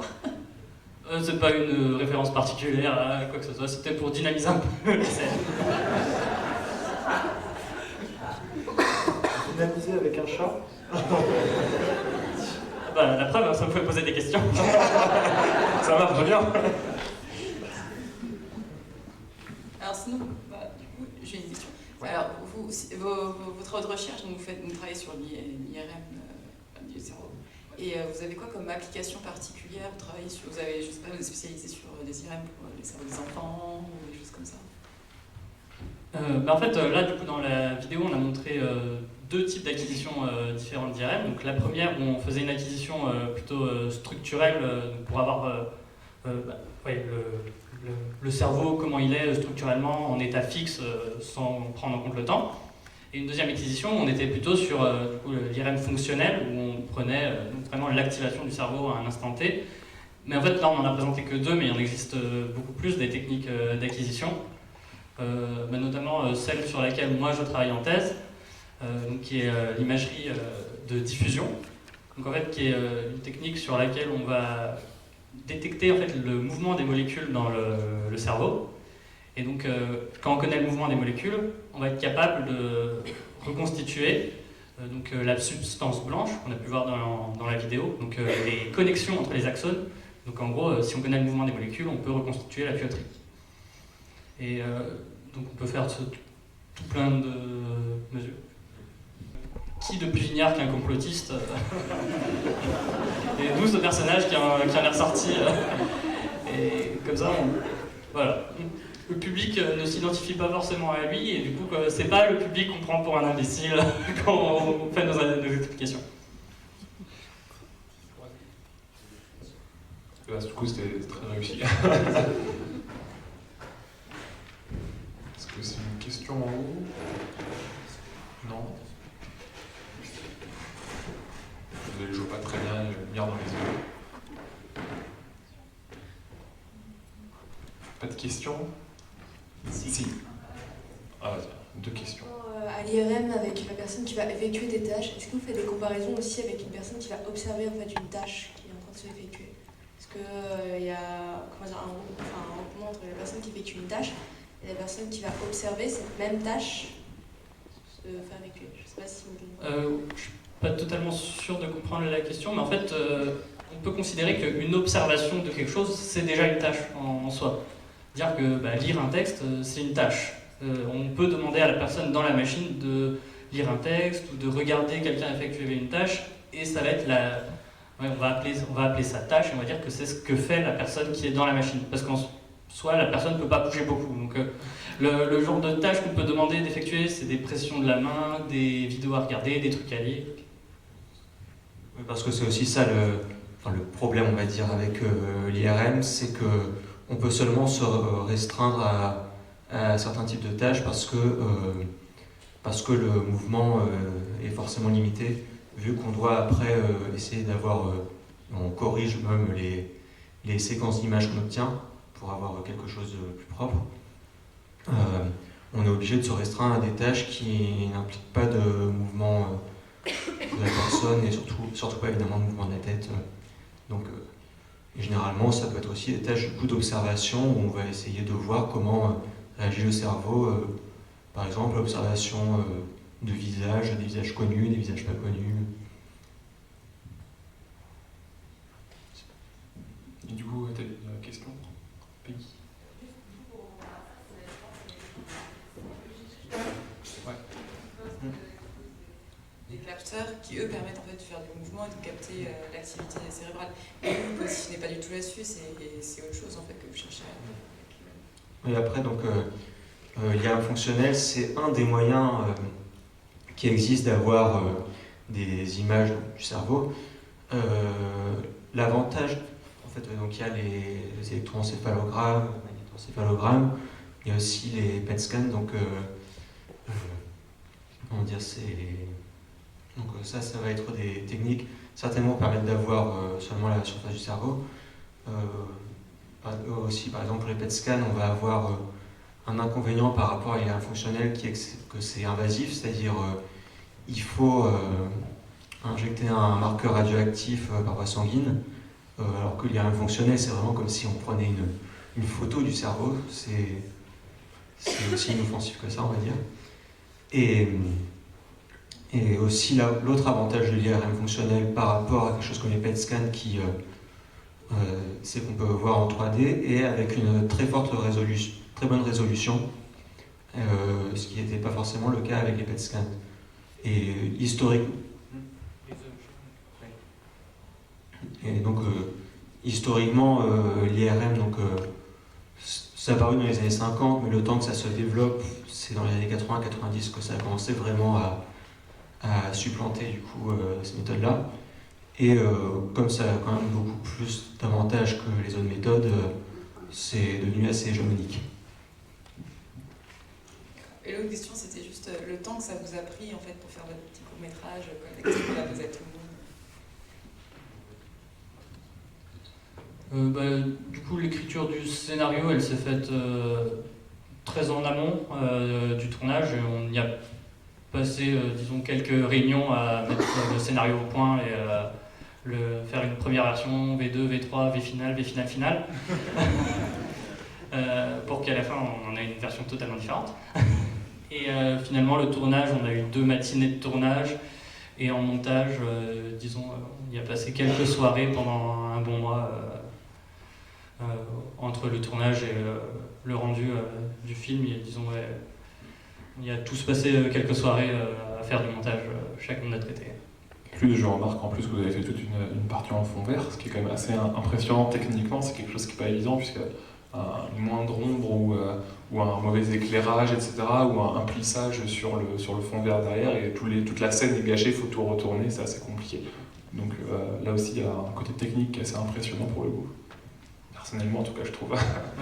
Du coup, là, on n'est que 2 aujourd'hui, mais du coup, c'est le 3e réalisateur qui est avec nous, Antoine Le Gouilly, qui s'est principalement occupé des FX. Donc, c'est l'un des personnages que vous voyez dans la vidéo.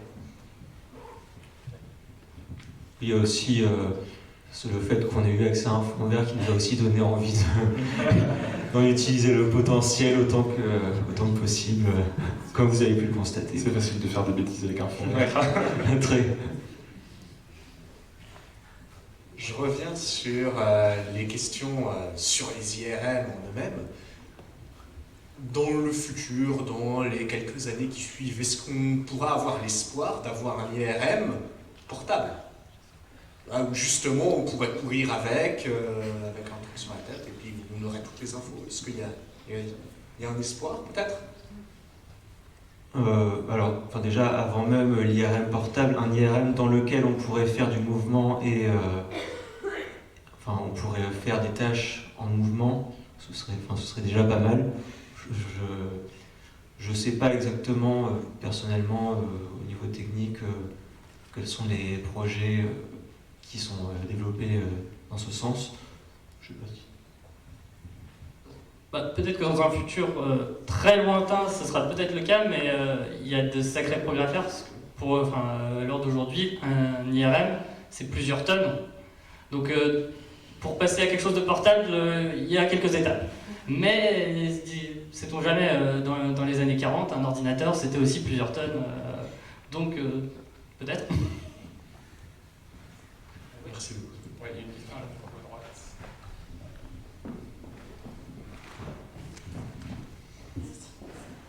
Est-ce que vous avez des informations sur l'évolution qui pourrait être faite au niveau temporel de l'IRM, puisque le cerveau va très très vite et du coup ça ne peut pas aller aussi vite que tous les flux et voilà, merci.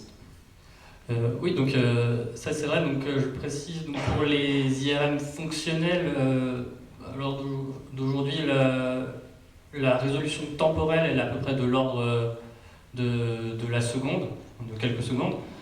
Alors c'est vrai qu'en dessous de la comparaison avec les électroencéphalogrammes, qui eux ont une résolution temporelle beaucoup plus précise, je n'ai pas l'ordre de grandeur en tête, mais on doit être plutôt de l'ordre de la milliseconde, j'imagine. Mais il y a beaucoup de contraintes physiques qui nous empêchent de descendre en dessous de la seconde pour l'IRM, ne serait-ce que les relaxations de spin. Donc j'explique très brièvement, quand on met quelqu'un dans un IRM, il y a les molécules d'eau de la personne, elles ont ce qu'on appelle un spin. Donc imaginez une flèche tout simplement. Ces spins ils vont s'orienter dans le sens du champ magnétique, donc comme une boussole qu'on soumet à un aimant. Et en fait, quand vous éloignez l'aimant, la boussole elle va retourner dans son état d'origine, mais donc, elle va, ce qu'on appelle, se relâcher, donc la relaxation. Et cette relaxation, elle prend un temps qu'on ne peut pas réduire. Et c'est ça qui nous limite, notamment, c'est l'une des limitations à la résolution temporelle. Est-ce qu'on a une dernière question, du coup, vis-à-vis de ce film-là?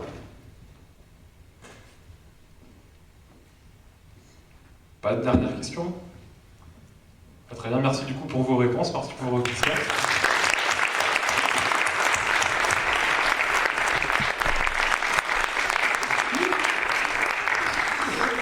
Alors maintenant, j'ai demandé à tous ceux qui ne sont pas du jury de ne pas se mettre debout.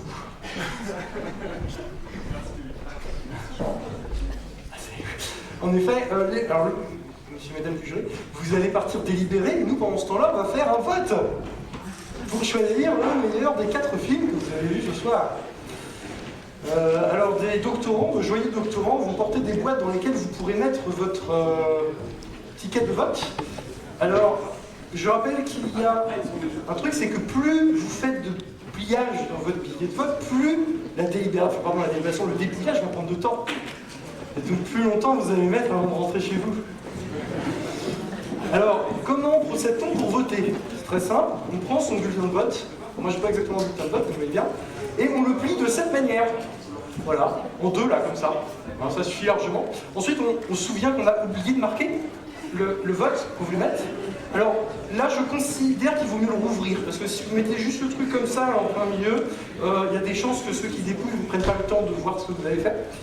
Alors, vous le rouvrez, là, vous mettez la croix devant le film que vous jugez être le meilleur, parmi les 4 qui vous ont été proposés, et lorsque cela est fait, vous pouvez le plier et le mettre dans la boîte tenue par un doctorant. S'il n'y a aucun doctorant auprès de vous, vous pouvez leur faire un signe comme ça, amical. S'ils ne vous voient pas, vous pouvez même les héler. « Hey, doctorant !» Et si vraiment la personne qui répond, peut-être vous n'êtes pas dans cette salle.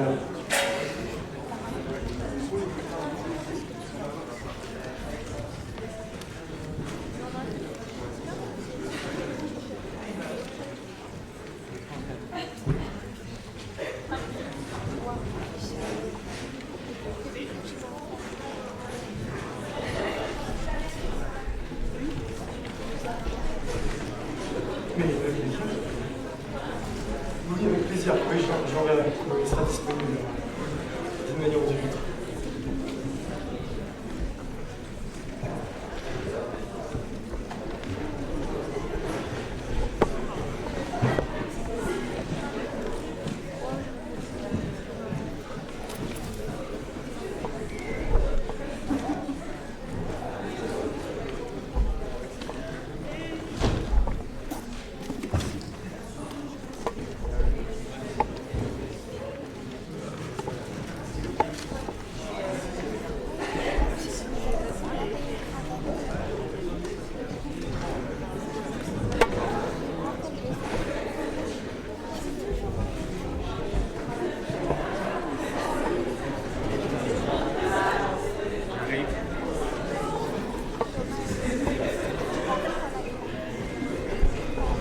Alors, est-ce que tout le monde a voté?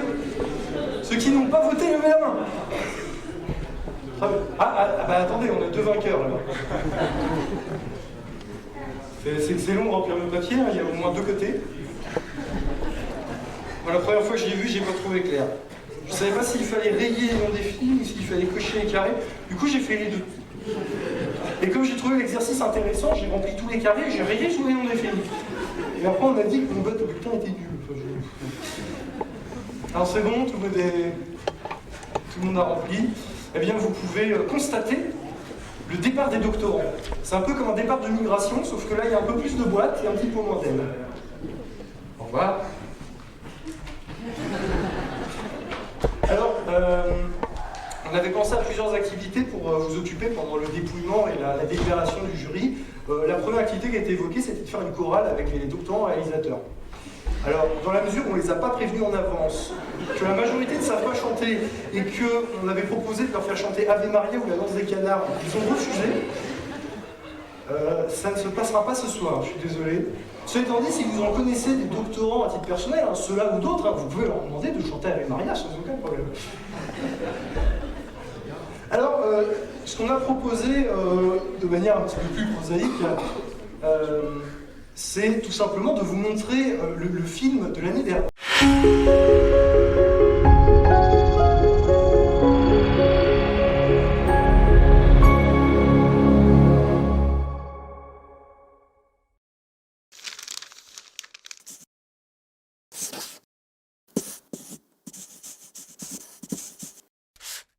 Lorsqu'on veut expliquer un concept scientifique, on utilise souvent l'analogie. Par exemple, en électricité, on explique parfois le concept de courant électrique en utilisant l'eau. Mais la puissance de l'analogie va plus loin que la simple pédagogie.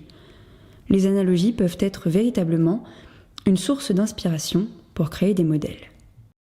Penchons-nous sur un exemple dans le monde de la biologie, où l'on dit parfois que certaines molécules, comme les protéines, ont un langage.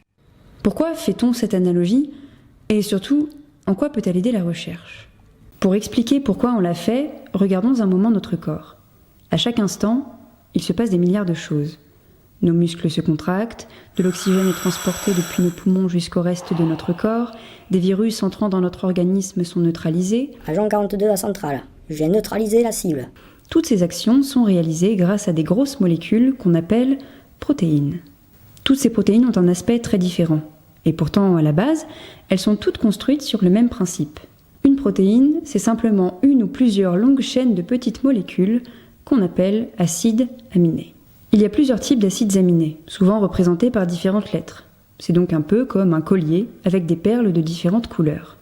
Et selon leurs propriétés physiques, ces perles vont plus ou moins s'attirer ou se repousser, ce qui fait que le collier de perles va se replier pour adopter une certaine forme dans l'espace. Et c'est cette forme spatiale qui va déterminer ce qu'est capable de faire la protéine. Monsieur le rhume, veuillez me suivre s'il vous plaît.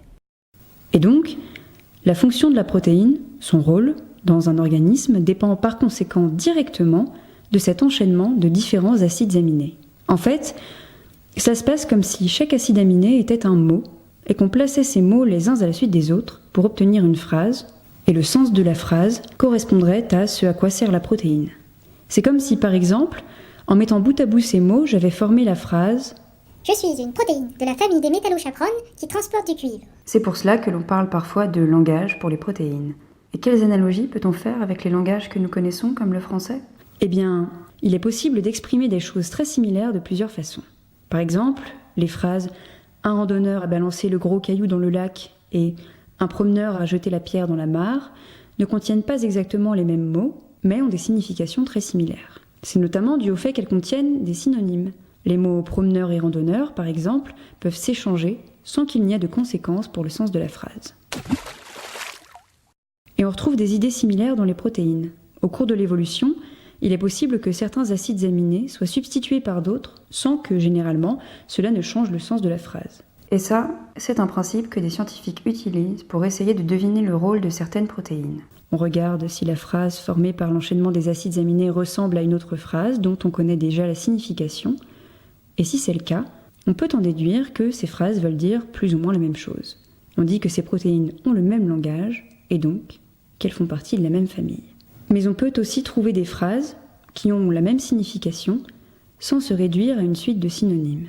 En français, si je dis par exemple « Billy aime vivre dans le calme » et « Billy déteste vivre dans le bruit », on remarque que ces deux phrases ont plus ou moins la même signification, sans contenir uniquement des synonymes, puisque si je change seulement « aime » par déteste ou seulement « calme » par bruit, la phrase prend un tout autre sens. Dans les protéines, l'évolution peut engendrer de tels couples de mots. Parfois, si un acide aminé subit une mutation, pour conserver le sens de la phrase, un autre acide aminé doit muter plus loin.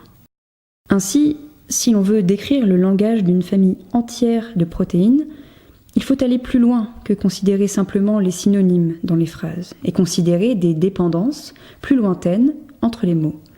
Considérer, au-delà du sens des mots pris un par un, la structure de ces phrases. Ça, c'est le travail de thèse du réalisateur de cette vidéo. Ce qu'il aimerait faire, c'est, pour une famille de protéines données, trouver les règles qui décrivent son langage. En d'autres termes, leur trouver une grammaire. Ainsi, en exploitant cette analogie entre biologie et linguistique, on a construit une manière de caractériser les familles de protéines. On les caractérise par leur grammaire.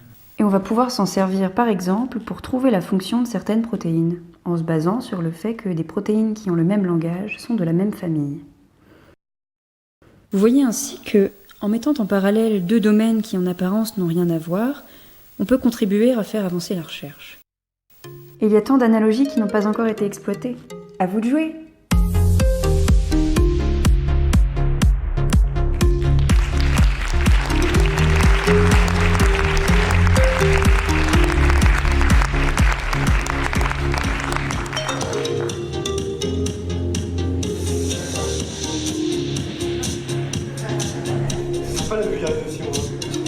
Alors, je vous propose un autre format.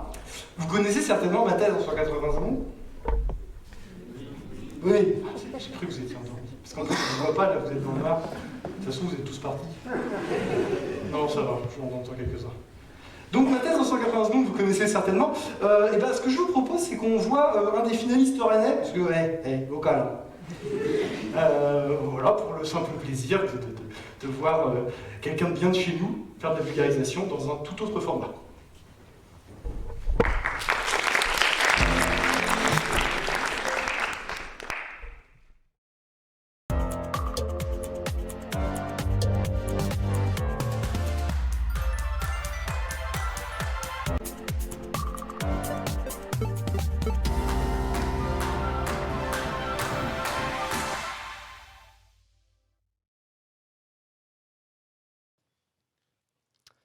On a tous déjà fait des rêves étranges. Mais en thèse, on pense tellement à son sujet qu'on finit par le revivre une fois endormi. Je vais vous raconter mon dernier rêve, alors installez-vous confortablement. Dans ce rêve, j'étais un puceron, agrippé à ma plante. Très vite, j'ai senti un regard posé sur moi. C'est là que je l'ai vu, le doctorant qui m'observait, avec ses grandes lunettes et sa blouse blanche. J'ai donc décidé de partir un peu plus loin sur la plante, pour être tranquille. C'est là que j'ai fait la rencontre de Bob, un autre puceron. On s'est très bien entendu. Et en discutant avec lui, j'ai appris que nous, les pucerons, on avait des bactéries qui se cachaient dans nos cellules et qui cohabitaient avec nous. Il les a appelées des symbiotes, c'est ça? Et il me racontait que ces symbiotes, qui vivaient en symbiose avec nous, pouvaient nous protéger contre des maladies ou tuer nos parasites. Plus fascinant encore, il m'a parlé de bactéries capables de modifier nos comportements. C'est pour ça qu'on était là avec Bob. On était des cobayes dans des expériences comportementales. On devait aider les chercheurs à mieux comprendre en quoi de simples petites bactéries pouvaient influencer l'évolution des espèces, en modifiant leur comportement. D'ailleurs, j'entendais le doctorant se demander en quoi les bactéries que nous avions avec Bob pouvaient modifier nos choix alimentaires. C'est comme si je vous disais que vos bactéries intestinales pouvaient choisir pour vous si vous préférez manger plutôt un bon steak ou de la salade. Pour Bob, c'était évident. Bob et moi, on avait des parents qui avaient vécu sur du trèfle, c'était cette plante-là et pas une autre. Mais bon, de toute façon, il y avait un problème de taille dans cette histoire. Bob et moi, on avait les mêmes symbiotes. Ça voulait dire qu'il y avait un gros souci, parce que pour tester l'effet d'une bactérie, il faut pouvoir comparer un puceron qui a une bactérie et un puceron qui n'en a pas. Sauf qu'on n'était pas très chaud pour perdre nos bactéries. On ne savait pas ce que ça allait nous faire. Mais bon, fallait un volontaire, donc on a tiré à la courte tige. Bon, sérieusement, j'ai perdu? Bon. Du coup, le doctorant a essayé de me rassurer. C'est une petite piqûre. Petite piqûre? Attendez. Pour vous représenter, à votre taille, c'est comme si on allait vous injecter dans le dos une aiguille de la taille de votre poing quand même. Hein. Mais bon, je vous rassure, ça s'est bien passé. Il m'a injecté des antibiotiques, j'ai perdu toutes mes bactéries. Et du coup, les descendants que j'ai eus après cette opération-là, ils n'avaient plus de symbiote. J'en avais pas passé. Et du coup, comme j'étais un peu faible après l'opération, ce qui peut se comprendre, c'est eux qui ont été testés. Et ils ont été comparés aux descendants de Bob, qui eux avaient toujours les symbiotes. Et le test était simple. Ils avaient plusieurs espèces de plantes et ils devaient choisir. Et ils sont tous allés sur le trèfle. Ça voulait dire qu'il n'y avait pas d'effet des bactéries sur les choix alimentaires. Vous en êtes vraiment certain? Lui, il s'est demandé si en réinjectant une bactérie d'un puceron qui venait d'une autre plante, ça pouvait finalement perturber le choix alimentaire. Bob me racontait qu'il avait passé plus d'1 an et demi à réinjecter des pucerons avec des bactéries d'origine différente, plus d'1 an et demi d'échecs, de modifications de protocole, pour finalement enfin parvenir à créer toutes les combinaisons de pucerons et de symbiotes qu'il voulait tester. Il allait enfin pouvoir répondre à la question que maintenant tout le monde se pose dans cette salle. Les symbiotes des pucerons influencent-ils leur comportement et leurs choix alimentaires? Mais malheureusement, je ne vais pas pouvoir répondre tout de suite à cette question, parce que c'est là que mon réveil a sonné.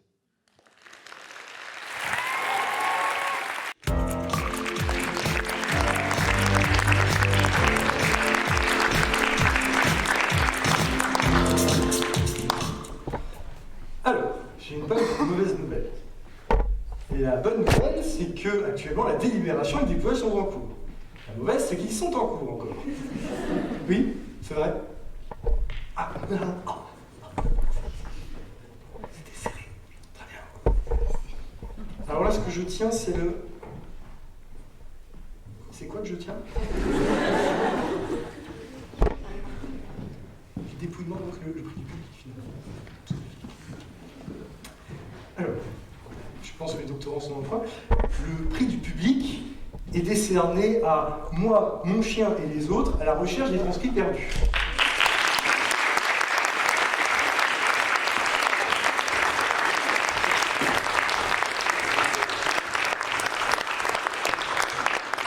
Je vous en prie, bienvenue sur scène. Prenez un micro. Et oui, voilà. Hop là. Ça va, tranquille, là, t'as fait bien avec.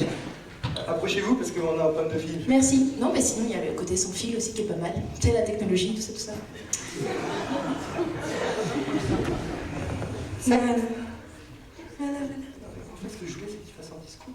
Oui, mais ils vont faire. Mais juste, je leur donne, tu vois, avant. Tiens, voilà, merci. Donc, pour célébrer donc, votre prix du public, ce magnifique clap. Donc voilà. Et donc en plus, vous aurez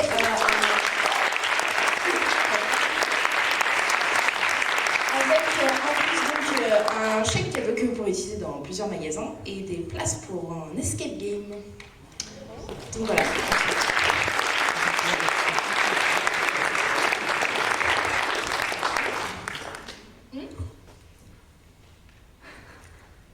Non, c'est après.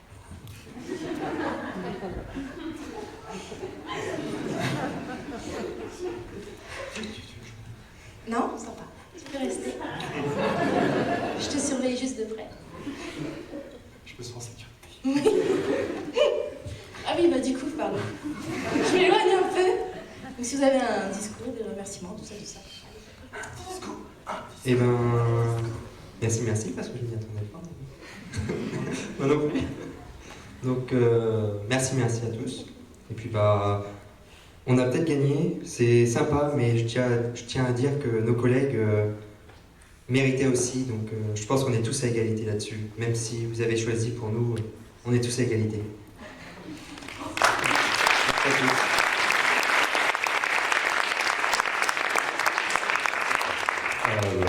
J'ai rien à rajouter là-dessus.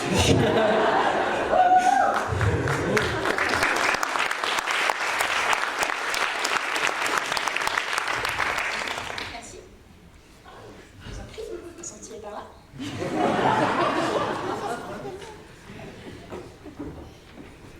Je sais pas. Je suis au courant de beaucoup de choses, mais ça, je peux. Comme si tu veux combler. Et alors, en attendant le retour du jury, on attend impatiemment. Je vais vous proposer un truc. Alors, c'est bête parce qu'on nous a déjà révélé quel était le gagnant du prix du public. Alors, je vous explique, on va le faire quand même. Oui, parce qu'en fait, on va voir si ça se trouve, on va pouvoir reproduire le même résultat. Ça aurait été sympa si on le faisait en double aveugle, mais bon. Double aveugle parce que moi, je ne sais pas. Je ne savais pas jusqu'à ce que je le lise quel était le prix du public et ni vous. En fait, le truc, c'est très simple. Si vous avez voté, on va faire une chanson. A-E-I-O-U. Ok, avec, vous savez, le thème A-E-I-O-U. Alors, alors, moi, j'ai commencé avec A. Ceux qui ont voté pour le premier film vont faire le I. Ceux qui ont voté pour le second, alors il faut vous souvenir de votre vote aussi, hein. Sinon ça va être compliqué. Éventuellement, ceux qui ne se souviennent pas, ils font le A avec moi, on s'arrange, vous voyez. D'accord. Et alors, donc vous avez compris le principe, donc A-E-I-O-U. Donc je propose donc le E pour comment juger une connaissance scientifique, I, le I pour moi, mon chien et les autres, O pour l'Internet des objets, objet, O, ça donne bien, et après il y a U, l'IRM de Monsieur Bignon. Il n'y a pas de U, il y a de l'orthographe. Voilà, et donc normalement, juste à la hauteur de voix, de toute façon, on va voir, et puis si tout le monde chante dans une cacophonie joyeuse, c'est que globalement, tout va bien. C'est une expérience.